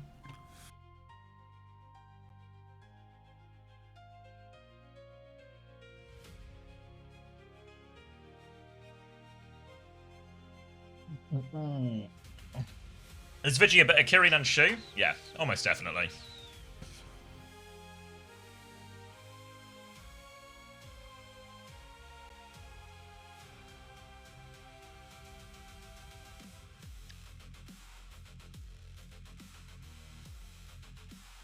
Hi ho.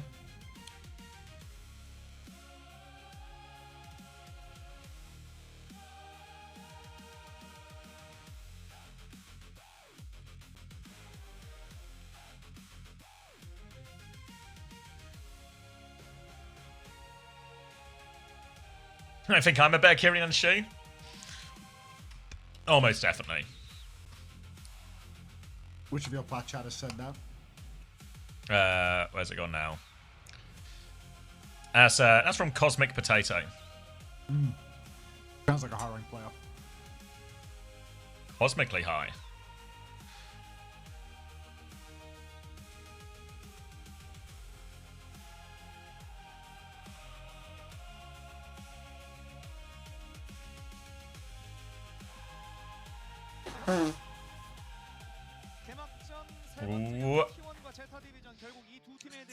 Alright, scoreboard check. Looks like everyone might score pretty decently off this one, actually. It's just more maps equals more points theory.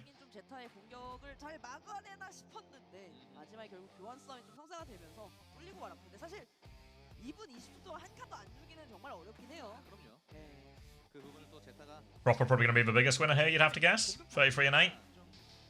13k damage.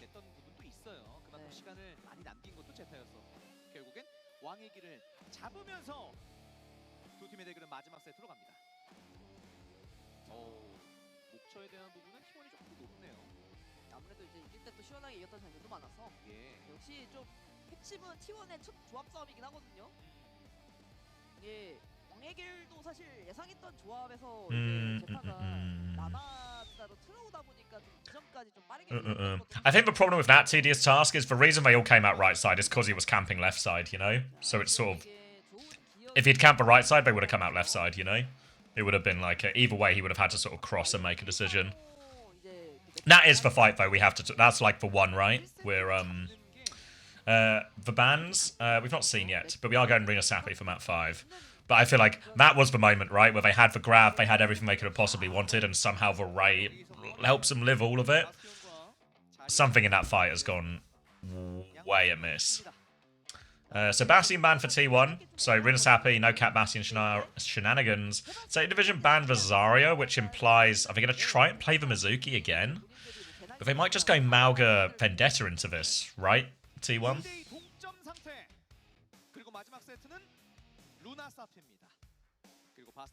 Stays quiet.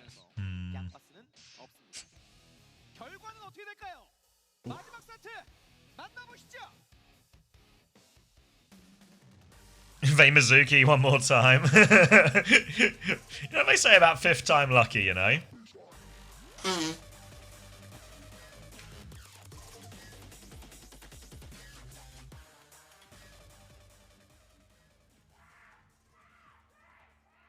Yeah, gonna be... It's too loud. Gonna be the same again. Yeah, I have to have the soup on like 5% volume or something. I was talking about the Chief Keef, mate. Oh. Okay. Alright. This Mizuki Map again. 5. Grit your 2-1 teeth, Mizuki Zeta for the final fans. map. This ain't gonna be easy. Let me tell you. T1 playing the Hazard into the Mizu though. Last time this matchup came about, it was borderline impossible for Dark to get a foot in the door. He went straight to Doomfist after one fight. But that was with a Bastion in play, something that plays quite well into that situation. Now T1, they have banned out the Bastion. So it's entirely possible that maybe Dark can make this one work off Aura alone. Chain is out now, so he can just walk on Shu. Yeah, he's just going to walk forward and kill Shu. No punish on that chain timing there, and that's going to be an easy opening pick. Proud. Going to keep his distance from Bernard, avoids the stomp timing coming in.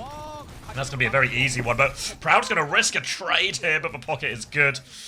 And alright, clean first fight for T1. What swaps do we see from Zeta?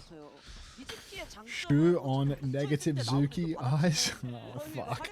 It does look an awful lot like Shu is tanking my fantasy roster now. Lucio Kiri swaps coming out from Zeta Division here. They've had enough with their Mizu Kiri antics. They're going to go back to something that we haven't seen for quite some time. Lucio Kiri for Zeta, Lucio Kiri for T1. I mean, look, it's not like Zeta can't play Lukiri. They've just leaned away from it for so long that I've almost forgotten whether they are capable, even though they used to do it a lot. Violet has had many championship moments on the Lucio. Anyhow, Knife going to swing main, especially on this map now that I think about it. Hard push forward for T1. They're going all in. Everyone is deep. Dark goes for a second slash turn into the back line. He lives to tell the tale, but he's so low. Yeah, they TP on to try and save him, but Skewed is now in bigger trouble. Violet can get that kill and the second one as well. And have to say, with the Mauga, with all of this, it should actually be a better version. Expect Donghak and Zest to both consider swaps at this point. Maybe Donghak stays for Downpour, but I think at least Zest will be going on to the Reaper. Zest with the Reaper swap here. But he's not doing it. Good. No? Oh, he's actually gonna stick it out on the Vendetta. Right, let's see if he's got the hands. Let's see what he can do. All right, it's his birthday. He can play what he wants. It's his party. You can cry if you want to when you eventually go down. All right. Dark face-to-face with the Malga at the moment. He has to work his way around Burner to find that engagement. He actually slashes straight at him, uses the wall for that. Overclock comes out in the back, Proud. Of course, he's good for it. Shu dead soon to follow, of course. Just straight lining out in the open. Nothing to do here. 2 shots on a proper, and T1 right back on it. We did. Why always stick Vendetta in this situation here. Going to be a clean one just off an overclock too, which means T1 gets to keep a lot of the big ults for the upcoming fight. It's going to be a double support ult throwdown. Donghak with a downpour to throw over the top. The Zeta Division nearly have whole 5 to work with. Going to have to throw themselves at this cap a little bit. You can see Donghak just playing above them right now, making himself awkward to clear. Walls off Bernard right now. Downpour onto the high ground. Locks up Knife. Proud dies on the other side though. Proper with an important trade. He takes down Bliss as well. Going to be proper dismantling this backline. And when Zeta need it most, just remind you that the most clutch team was that an Ajax as well? I can't rewind. A lot of chats writing Bliss Ajax, but I don't know nothing about that. That's none of my business. Hi, B. All right. No. Bliss would never. Bliss would never, guys. Come on. Bliss It's a would never, secret. Ajax. T1. It's a secret. Did Bliss Ajax? It's a secret. Now Zest with the Sundering Blade. He can counter out Burner's Cage with this one. Anybody fighting in the cage will get boxed. Dongak pinning side to side here. Zest goes high for the Sunder. Looking for a target. Zest has found Violet. Oh. Cage has been broken. Vest finds a second onto Shu. But No Bliss and heals. Dongak are both dead. It's not over yet. Proper's found Proud. It's Proper? 2v1. It's skewed versus the world. Zeta Division win.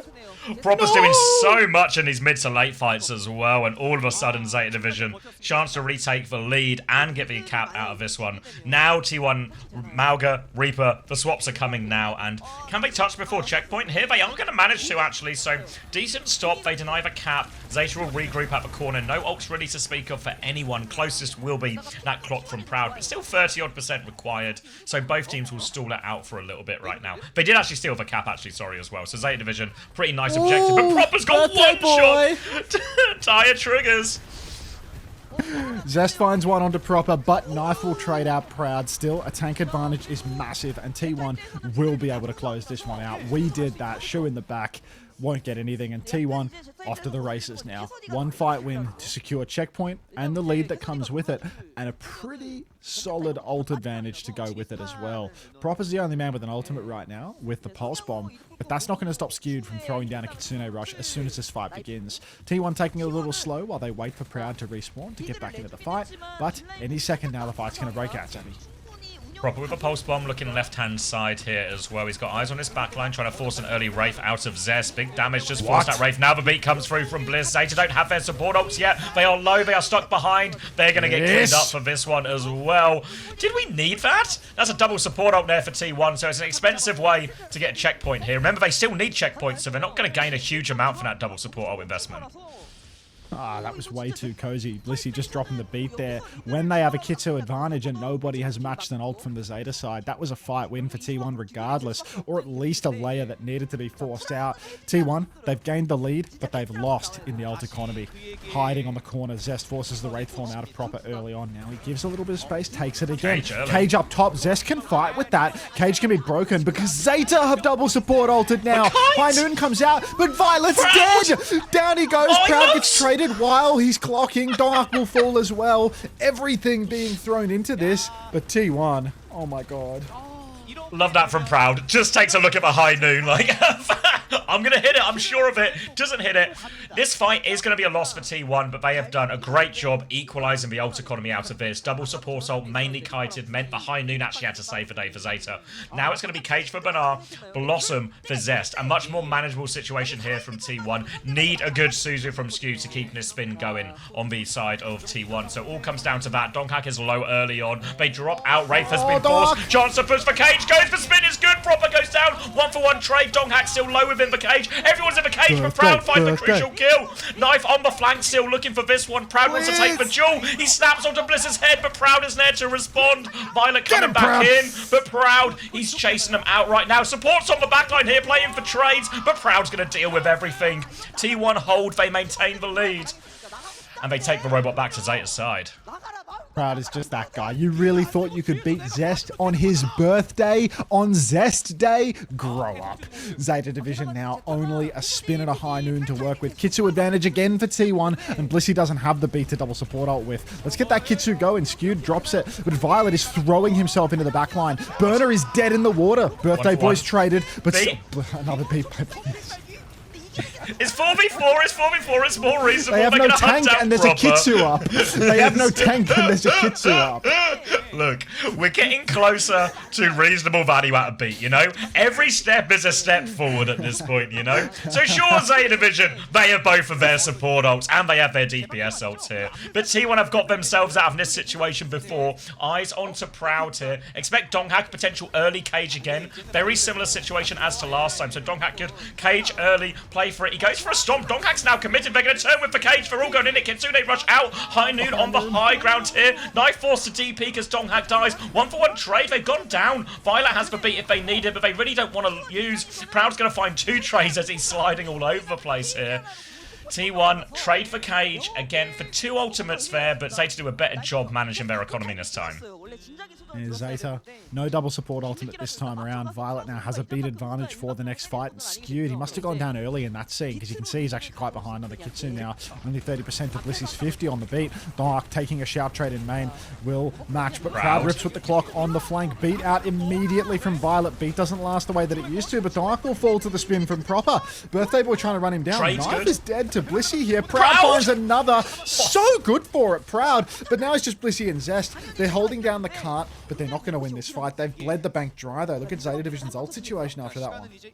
Nasty shot from Proud to find that second trade as well, which really puts just a big hindrance on how many meters Zeta can take out of this. They have the Cage again, but T1 are so close. Donghack's actually going to go out and get the touch as early as possible. 1 minute left on the clock as Zeta are forced to take the back step here. They can take the fight with Cage, but Kitsune rush so close. An early Cage, actually. They don't have Kitsune rush yet, but Zeta... The Suzu's late, though! They're a player down. Bernard is low. The Suzu is good this time from Shu. Keeps him alive proper with the trade, but Skew trades it back. T1, they need trade. The beat comes through from Bliss. 3 versus 4, but they need kills on this one. They push forward. Donghack goes in. The stomp comes through. They are also low. Bliss gets 1. Now onto the second. Donghack's going to beam him down. The hold looks good. It's just proper left to deal with. Another Suzu one from Shu, but they're so low. T1, they get the hold. They lose Donghack. 30 seconds left. 30 seconds left. Proper's on the run. They're chasing for more. Birthday Boy TP's in. Takes down Proper at Zeta Division. Now there's only 18 seconds remaining. There's Kitsus for both sides, but Dark has a Cage. Knife and Proper both so close to their ultimates. No close spawns for T1. They're taking it slow. They're forcing Zeta to walk up, forcing the issue a little bit, making Zeta swing into their angles. But there is going to be DPS ults first for Zeta. This is scary, Zav. A really even situation, not a lot in the meterage either. Now they're going to swing around the corner. Knife with a clock takes down Zest immediately. Cage, Kitsune rushes out. Shu's going to mirror that one. Proud with a trade. Bliss goes down. Knife slides forward. Any trade is money right now, and they found 2. Donghack with a second one here. They still have to deal with this. They're stabilizing. They have to go forward, Zeta. They have no choice.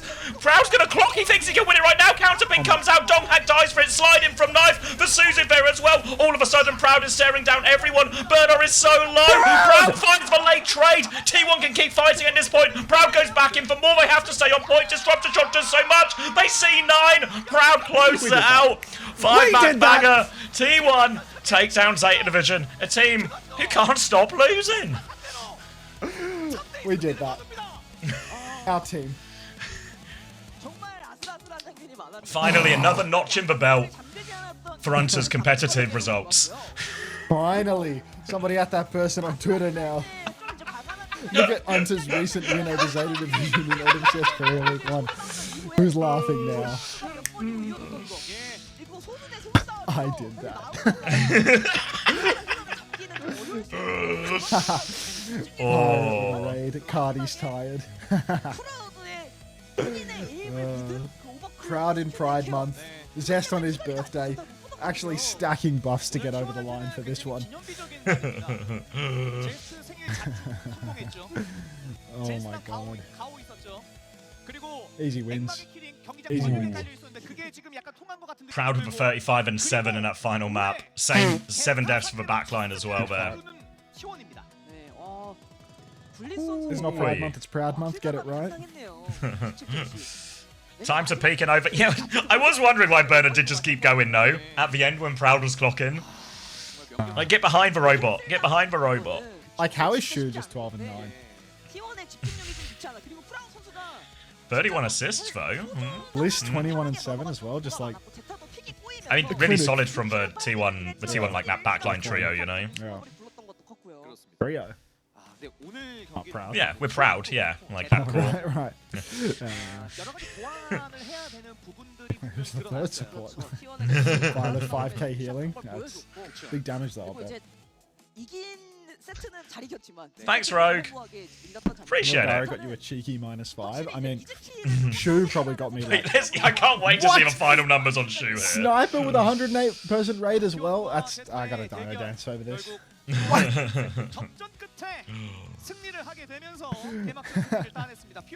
Was this a 5-map banger? It sure was. If you've just woken up, it's time to go back and watch this series immediately. Gotta be proud. There we go. Yeah. Let's Dino Dance from Let's Dance from Dino the Dinosaur. Dino Dance, Dino Dance. Thanks for the giant Dino dances, everyone. Wow. What a series. Actually, Yeah, just great. can't stop losing, can they? Yeah, it's a 3 in a row. I mean, it's going to be 0-21 before they know it. God. Unlosable to can't win a series in the blink of an eye. This franchise. They've actually picked up the skipper's curse, you know? The skipper unretires and then suddenly... Just Zeta division, you know? No matter who they sign. Just disappointment. Has Zeta tried winning instead? I don't think that is on their radar. Pretty sure. Big sad, big sad. Don't be big sad. Be big happy. My fantasy would have been 5 this week if someone weren't real. My fantasy has been found dead in the streets of Melbourne. Yeah, I mean, you might be on something there. I mean, It's like, alright. Shu and Knife just like fully self-immolating my fantasy. Like, you do better with Wu Tian than you do with Knife on your fantasy roster after this match. What a world it is where you should have actually gone Wu Tian and Wu Tian Zest. yeah. Wu Tian Zest on Arc, like, 오늘의 마지막 경기 개막 crowds, yeah. 제타를 상대로 승리를 가져갑니다. 승리 축하드립니다. 네, 승리 축하드립니다. 오늘의 POTM은 우리 프라우드 선수가 차지하게 됐는데요. 옆에 제스 선수 I'm replacing that Dong's emote with a Dong Fist. T1 첫 The dumb 경기부터 belong. 기세 완전히 잡아갑니다. 승리 소감 Ted 들어볼게요, lost. 프라우드 Oh 선수. no, pussy. 일단 앞서 오늘 I went with Wu Shan and Shu. 이겨야겠다는 마인드로 이겨서 다행인 것 같아요. 네, 팀원에게 멋진 생일 선물 함께 Was it worth it to add plushies on the new map, Blizzard? Yeah, let's take out the plushies. It's important to keep our reactions in check, but we should remove the plushies. 제가 워밍업 때 많이 못 쌓아서 많이 죽었는데 Not to jump to 사실 걱정을 conclusions or 조금만 anything. 오늘 되는 날이다. 그래서 Yeah, no jumping, but we do need to design the map. 그리고 마지막 세트 때 정말 본인을 믿지 I guess Red Sea Global bought some space on the jersey at a glance. 몰랐을 정도로 All right, Dark detective. 46.5. Yeah, just you wait. Just you wait. You think Dark 46.5 is money? Just you wait until Garoon hits the server tomorrow. 마지막에 시작해서 손흥민은 안 뜨고 Don't know if a cheeseburger player has ever scored that high in any situation. It's a new stage, new cheeseburger. Just you wait and see. Right around the corner. 말 그대로 리터럴 그냥 때려 잡았어요. 이거 어떻게 Guys, I heard Wurchin did really well today. He's making it on my fantasy roster for sure. Farmer gets 58. Wait for it. imagine Farmer's subbed in. I just can't see. All the comps we've seen today. How is Farmer Winston going to solve all of these comps, you know? Red Ice writes in my chat. Unter, not to brag, but I got second in the Overwatch League.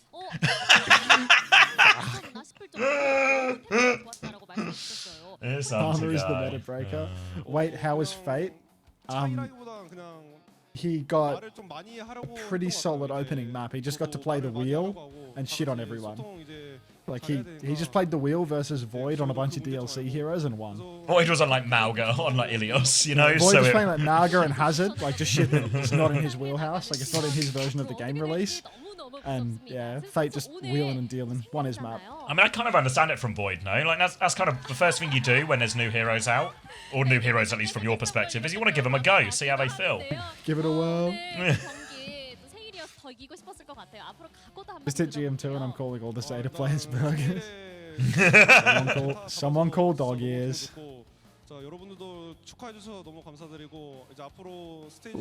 It's pretty early, dude. It's only 11 o'clock. Yeah.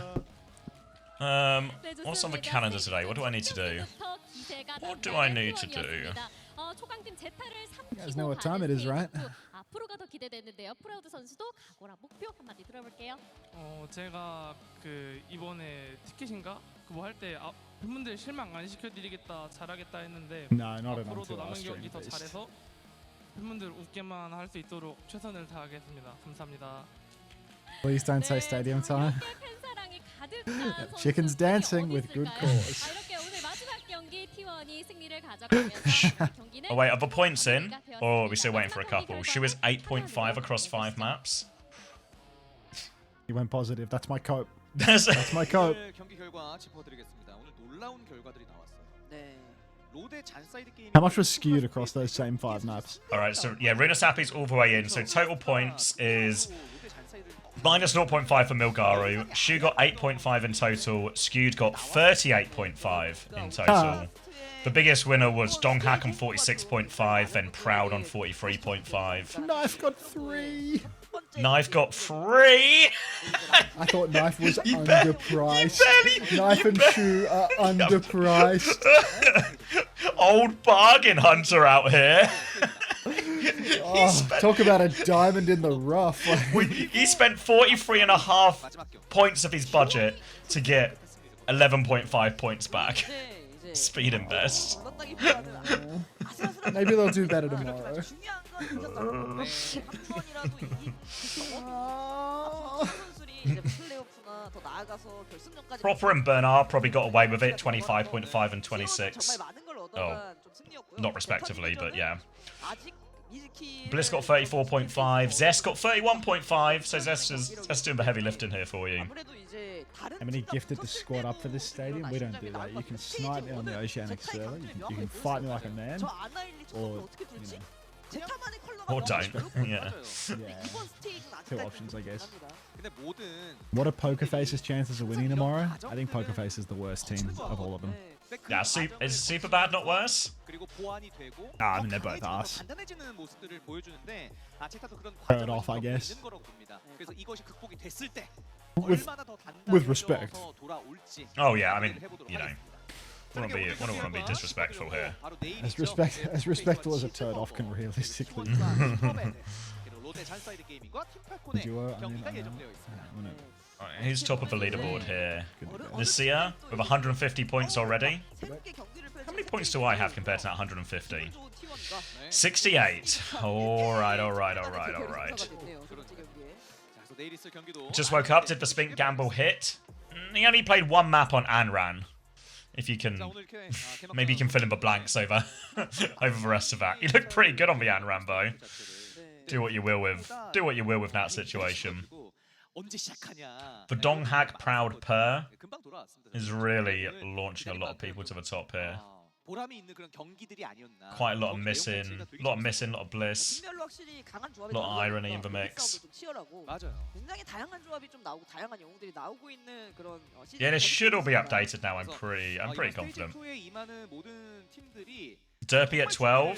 Is that really Derpy? 잘 해야 되겠다라는 생각이 드는 그런 메타가 아닌가. CX sucks. 해보면서, Fuck. 예, 감사합니다. 예. They got me. 감사합니다. 스테이지 2 개막전 여기서 모두 마무리 짓도록 하겠고요. 내일은 오후 3시에 열립니다.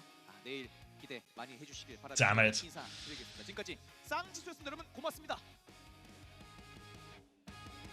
Nuclear 47 is trash at Tracer in the top 40 as well.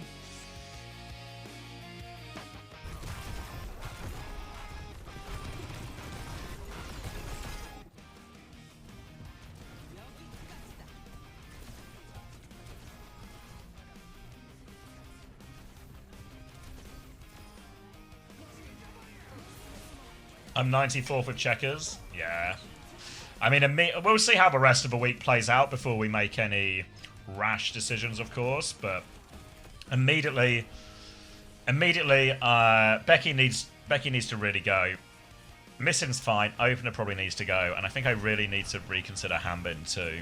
Maybe I'll see who plays in the next Falcons game, but it's possible I'm gonna have to cop an early -15. Could you go like Donghack here or something? You love Cheeky Monkey. It's your favorite emote. Oh man. Oh man. A rough day when I removed that shit.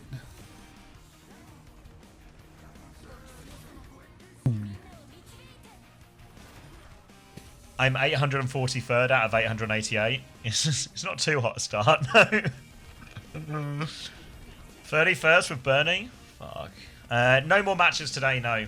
It's going to be relevantly short day today compared to it. Tomorrow we're going to get all of Korea tomorrow's again so ill, into the bro. World Cup. So, yeah, the problem is, like, today was, like, short, and we had 2 out of 3 really good games. Even the first game had potential to be more interesting, so there was, like, something in that, you know?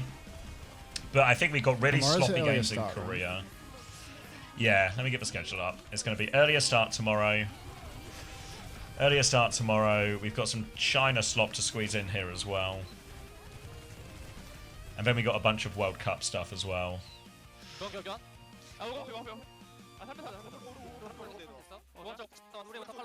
So the World Cup games tomorrow. Let me just mute soup. Finland versus Sweden, which should be a really good game actually. Norway versus Germany. Not very interesting. France versus Poland. Probably not that interesting. Britain versus Portugal. I'm hoping not very interesting. Canada versus Puerto Rico. USA versus Argentina. And then Colombia versus Brazil. And Mexico versus Chile. So maybe those Americas games, there's probably a few close ones in there. But we're up, you know, bottom end a little bit. Game? It's a little small, isn't it? These things can happen. And then over in Asia, what have we got? Oh, it'll be in Korea. I can just Korea. There we go. Pokerface versus Cheeseburger, T1 versus Superbad, and Falcons versus Zanside. Yeah, it doesn't feel like it has legs in any direction, actually. You looked away for 5 seconds. Chicken, I gave you more than enough warning that stadium time was coming. Don't even fucking start. Don't even pretend. Like, you got so much warning that stadium time was coming. I don't know how you can possibly try and flip this on me. America's Group A last slot is crazy competitive. So what's the big game? Puerto Rico versus... So Puerto Rico have to play... Let me get the matches. Puerto Rico have to play Canada. But if they win, are they basically in? No, because they lost to Colombia, so there's a weird head-to-head as long as Colombia beat Brazil. So there's going to be a weird, like... Yeah. Real chance of a tie in that one. But if Brazil win one of their series, well, they have to beat Colombia. So they could force everyone onto 1 and 2. So if Canada win and Brazil win, it gets really funky. Is that basically it? Canada wins versus who? If Canada wins versus Puerto Rico and Brazil beat Colombia, which are actually What's two. the funk factor here? They could end up in a if those 2 results happen, it will be a 3-way tie for the second spot with Canada just going through 3-0. But then it will maybe come down to map diff. What are the current ones? Puerto Rico 3-1 Brazil. Hydron versus 3-1 Elemental Brazil. guy. I mean, Hydron already got shit on before, didn't he? Yeah. I thought Hydron already lost. So Colombia kind of have the most control, right? In the sense that if Colombia beat Brazil, who currently haven't won a game, they'll be on 2-1. Puerto Rico could beat Canada as well. I guess that could actually end up in a 3-way tie as well in that situation, right? Like, the best situation for Colombia is Canada win and they win. And it's just nice and easy and just both teams go through cleanly. So it actually feels like most of those important games are all actually these day 3 games, no? I just took all the damage in the world to the mines. I gotta go.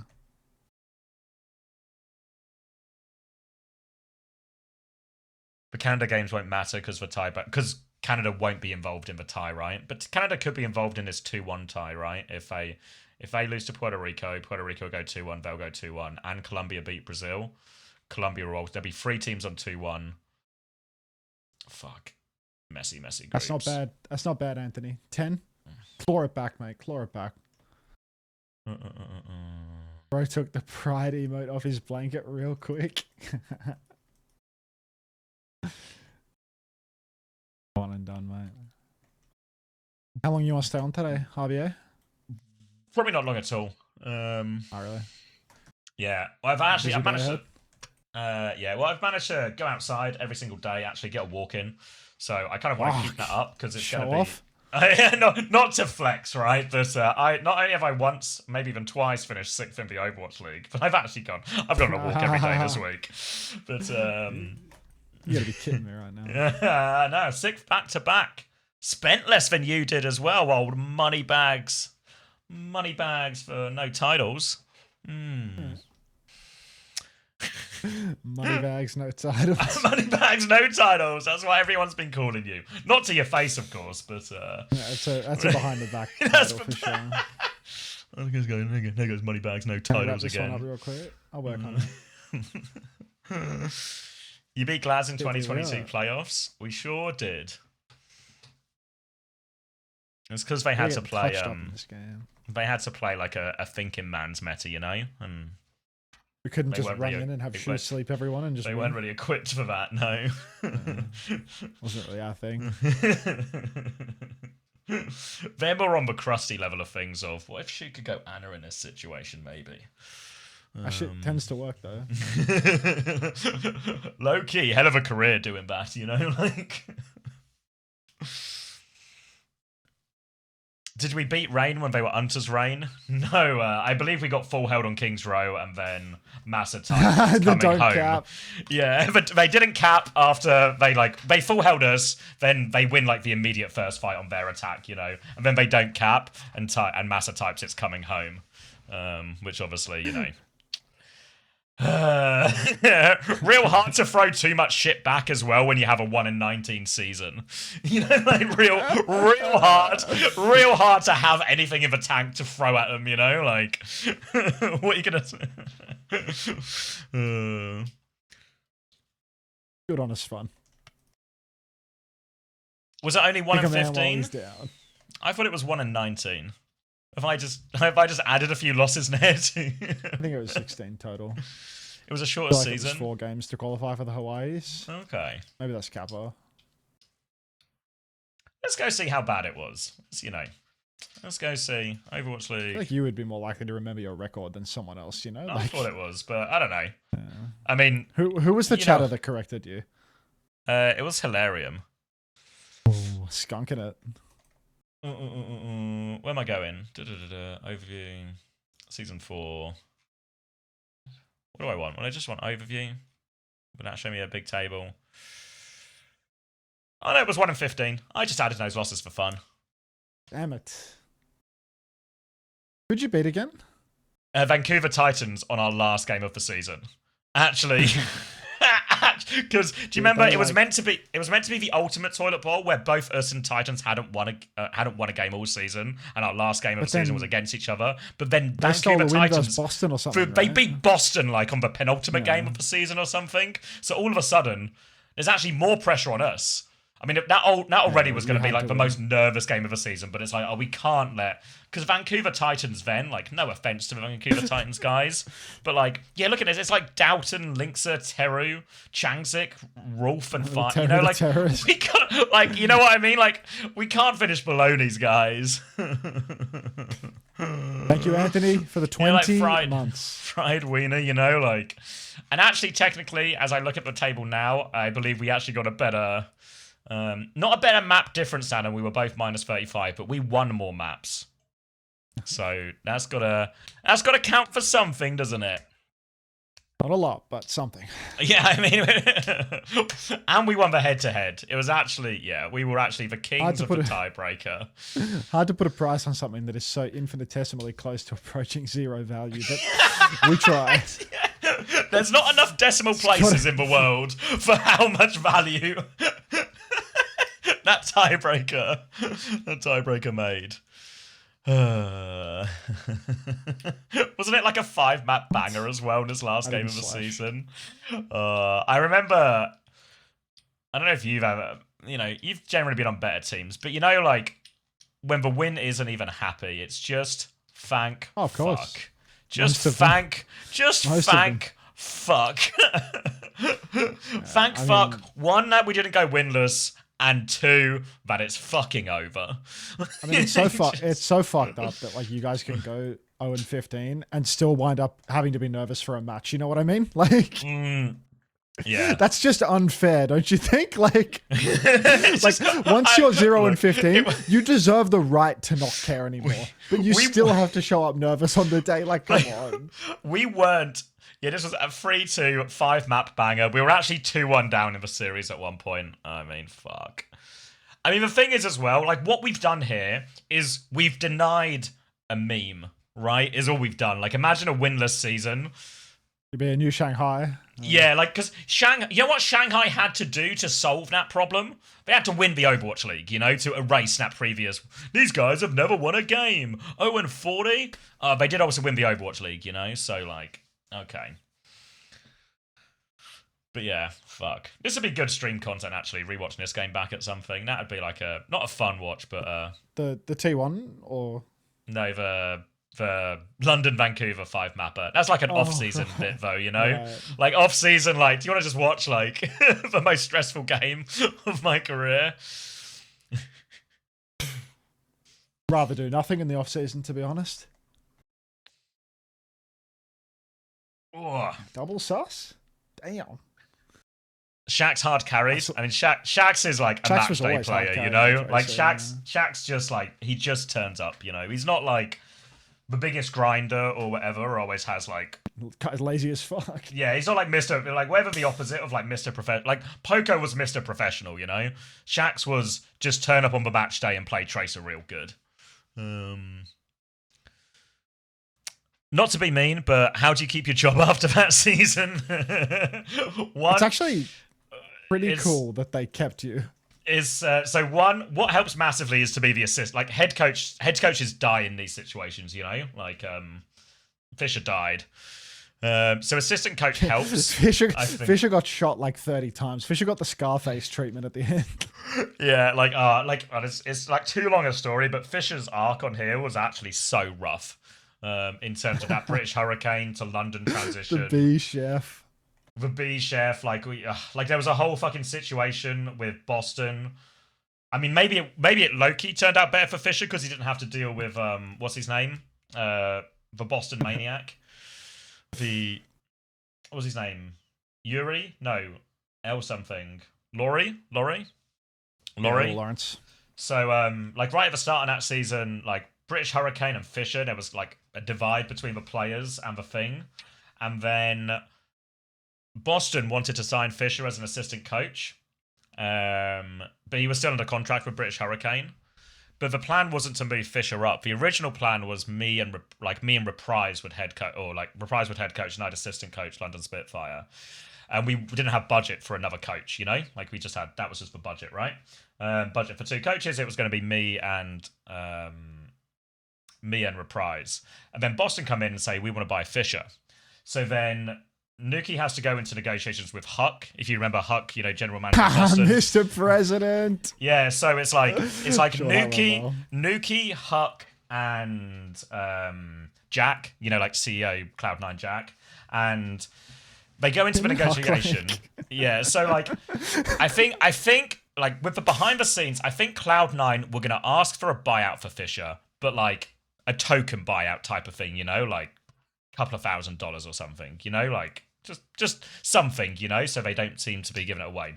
But before anyone says anything on the Cloud9 side, the group chat is started, and Huck just comes in with like, you guys have to be fucking joking if you think we're paying a buyout for a coach. And that's like his first message. That's how the negotiation starts. At which point, it's fair to say, everyone's up a little bit in this negotiation. At which point, it's then just a dick swinging contest where Jack says, oh, if he's going to negotiate like this, we're just going to fucking keep him.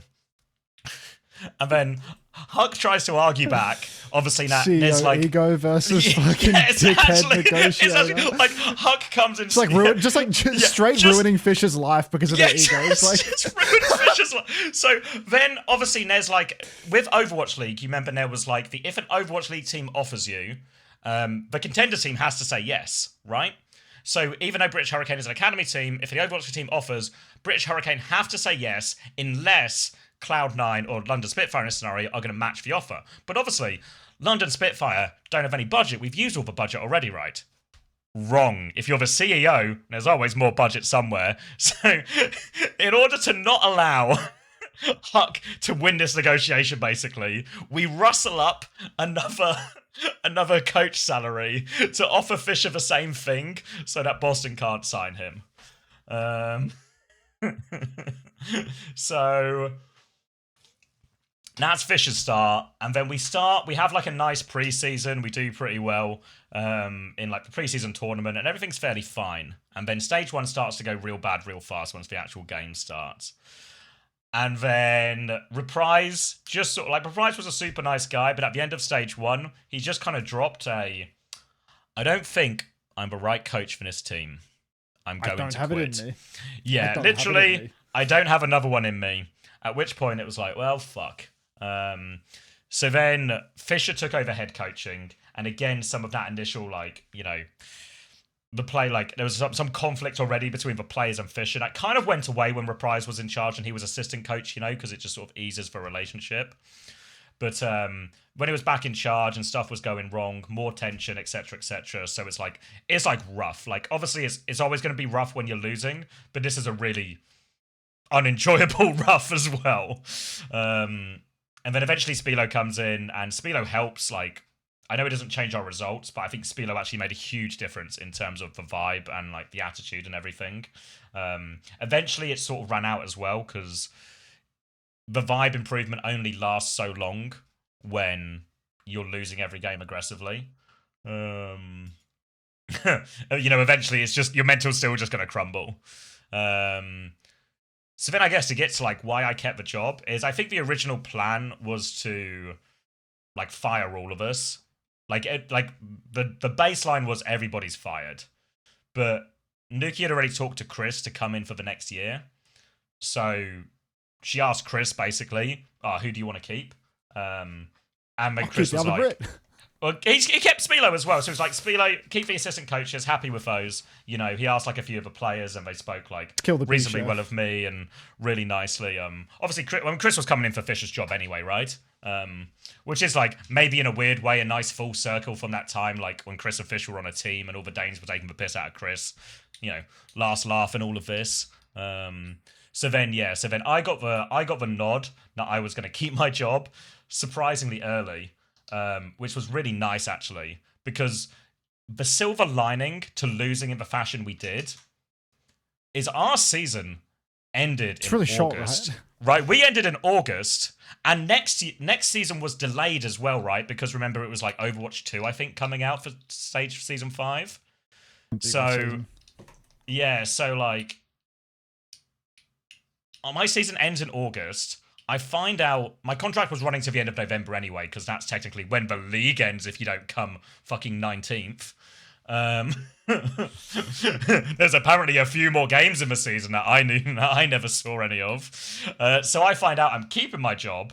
So my contract just, because originally it was a 3-year contract, but 3-year contract with we'll super fire you at the end of a contract if we every end of any year we want, So then I found out they wanted to keep me. So I just had like the longest paid time off ever, which in many ways seems like a suitable reward for a horrific job coaching a team to a 1-15 record. It was always that way in Overwatch League. The teams with the worst performances you went out got the most early. PTO. Yeah. Yeah. I mean, even if I hadn't been kept on, my contract would have run at least until November, so it would have been like 3 months of paid for nothing. Hard work, only paid off if you got a price split. Yeah, I mean, honestly, would have been way more. Would have sacrificed that free PTO to keep the job the next year as well. Anyway, so a little have your cake and eat it too.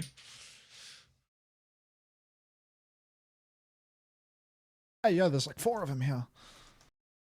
Scary. Wait, are you playing Stadium? Let me get it up. Of course, whole time.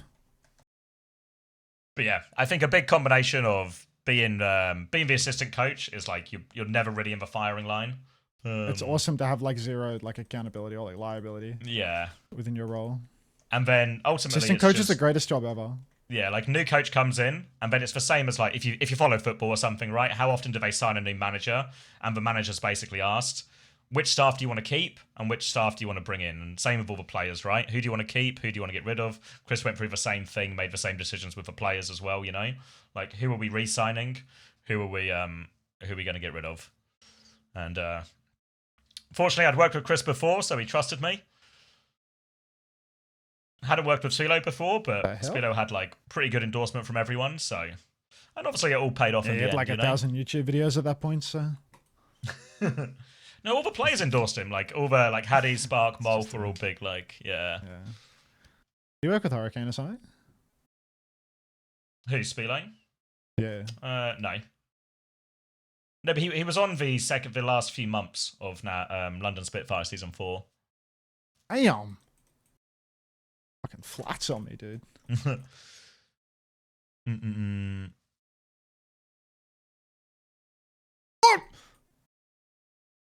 Did you do better after? Yeah, after that, we had like a similar budget team in terms of, like bottom end of the league in terms of budget, but we finished 6th place in both season 5 and season 6.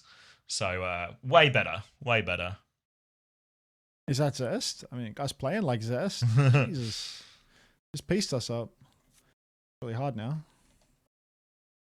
How did Spilo work out from your perspective? I thought, like, what happened is, I think season 4, the one where we did really badly, Spilo was a huge impact, because there's a certain point you get to in a team, whereas if you're just losing all the time, especially in Overwatch League, where your roster is locked and you're losing all the time, there's no, like, end of stage 1, let's make some changes or do something different, blah, blah, blah. It's just, this is your roster all year. That no matter whether the Overwatch is good advice, bad advice, and I'm really not trying to say I thought we did everything perfect coaching wise as well, because it was a shit show all round. Everyone's responsible for that season, I think, to varying degrees. But once you're like a certain amount of like mental broken, it actually doesn't matter if you're on the right comp or you're getting, good advice, bad advice, whatever, Like you just can't fucking win. You can't catch a break type thing. Your confidence is so low. So what I think Spilo did is he came in. Obviously, if you guys have seen Spilo's stream or whatever, like, that's not like a stream persona type thing. He's like that, He's got that kind of relentless Rob Lowe energy. Now, even when There's this real sense of American optimism that's only possible with a man that, worships God every night before he goes to bed. So that comes in, and it actually just helps big time to have someone who is not just positive, but willing to just like keep pushing everyone to do better, willing to put in all of the extra time, anything needed. And I think it did help at first. The problem is, kind of like I said before, is we just also kept losing, like as much as the confidence was an issue and the ping was an issue and all of these things, we were also just outclassed by a lot of rosters. That team was so doomed to fail, man. Yeah, like high ping. Immediately, like, just out of depth, probably like player quality in a lot of roles as well. I don't know, like needed Molf on low, needed Daned. Yeah, it's a team that had like some cool exceptional bits and pieces, and it didn't work at all. Ripper on like an absolutely untenable amount of ping. Yeah, just like 180 ping. Didn't even have, like, for context, Ripper was playing from a closet. Because it was where he got the best like Wi-Fi signal, but he didn't have enough internet to both play the game and have a webcam run. So he had to play without a webcam for most of the year because it was too much demand on his fucking bandwidth. Are the drops still on? Can anyone check? I haven't refreshed. I need to check. They're probably off by now. I just haven't looked at the thing. Oh, no, they're still on. Actually, they're still on. So then Spilo, Chris kept me in Spilo, and then Spilo was there until about halfway through the year. I think what happened for Spilo when Chris joined is, we have these like coaching archetype roles, like from the dad coach to like a sort of emotional leadership type person or mental person to the person who does Chris the just nitty-gritty. does it all.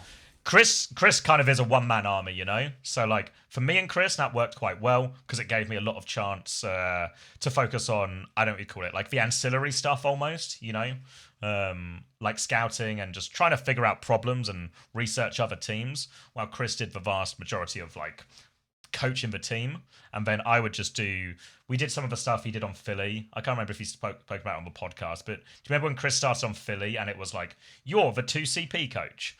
So you're going to coach all of these maps, Like, I was basically Chris just gave me our worst map. What a strange division of labor they had on that team. Yeah. Well, and there was one where I was just like the Circuit Royale coach, which was our worst map. It was like actually just a nightmare difficulty task of, this is our worst map. Why don't you focus on this map? Thanks, Chris. oh, and I scraped us over a Circuit Royale. You know, you just have to be like, had to like fucking mark out, here's how we want to take every situation. Here's how we want to take this, you know?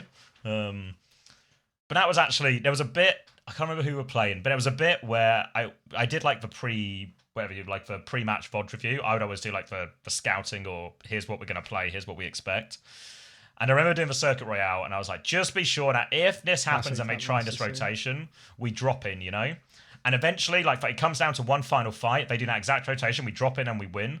And it was just like, I remember Poco coming up to me afterwards, and he was like, as soon as I saw the rotation, I just like, it was exactly what you said in review. I just did what was said. And it was like a really satisfying, like, fuck. A tangible example of the coaching working, you know? Like, Wish I had one of those in 15 years of working it. Like a real, like, you know, oh, toughest map, and we found a way to get by on it, you know? So there would be a few situations like that, but in reality, like, on balance of the 2 years, Chris would have done the vast majority of coaching the team, and I was always just advice here, you know? Review little bits, try and fix some problems. You did have that full cinema moment on Circuit, though. I'll never take that from you. There was like a couple of weeks where I would basically coach, you know, like I would just do the head coach's job, but Chris did the vast majority. What am I doing?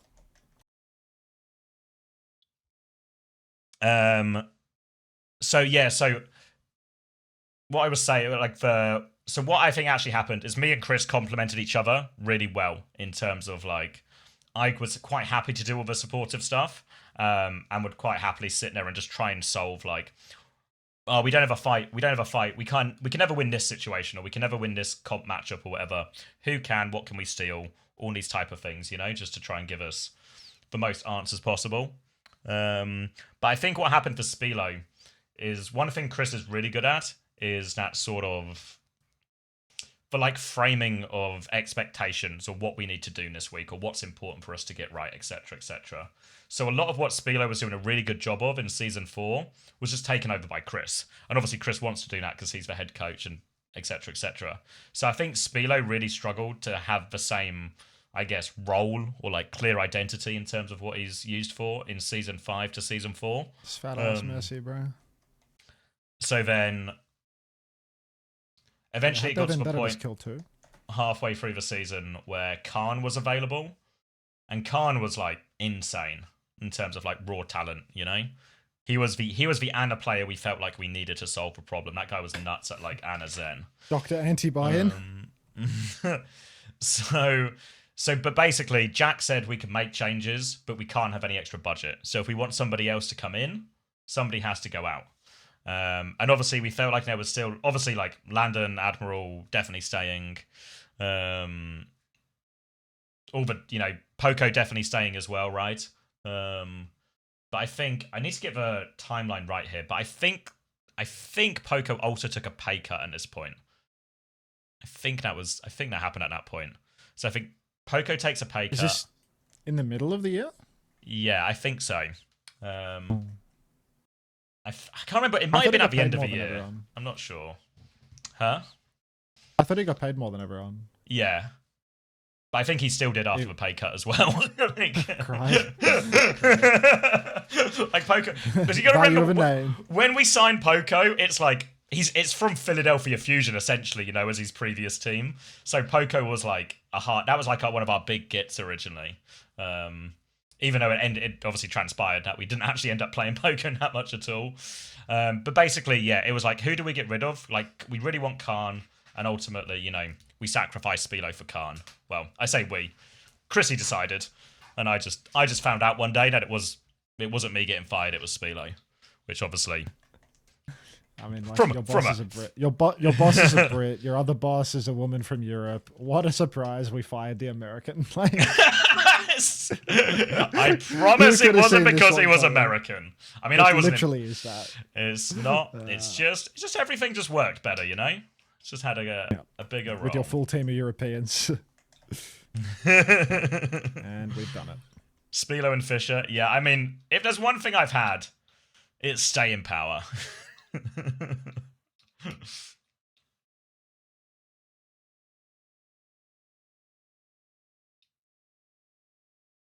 I mean, yeah, Khan was such a high talent player. Unfortunately, he was just the least functional person in the world. Fucking completely useless. Just completely useless, you know? Like, There's so many gamers like that. It's crazy, dude.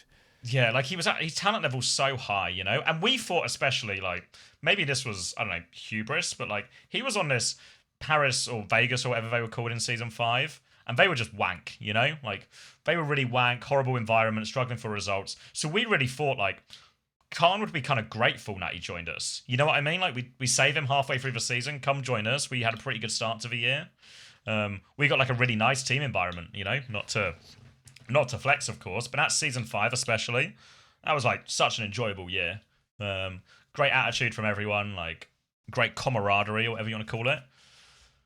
Really nice time. And then Khan was just, like, the biggest client in the world, you know? Just incapable of joining the gang or fitting in or responding to kindness or anything, you know?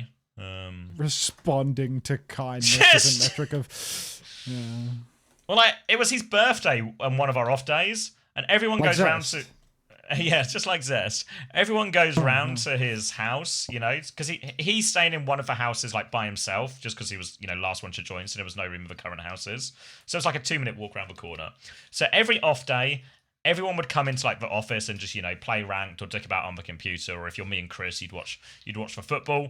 But Khan would always just sit in his room in this other house, like 2 minutes around the corner. No computer or anything, just sit on his phone, doing whatever, jacking off all day. But because it was his birthday, the guys, like, bought him a cake and went over there, you know, to, you know, help him celebrate his birthday. And then say, oh, you want to come to the house and hang out for a bit, blah, blah, blah, blah. And he just, you know, just didn't. So,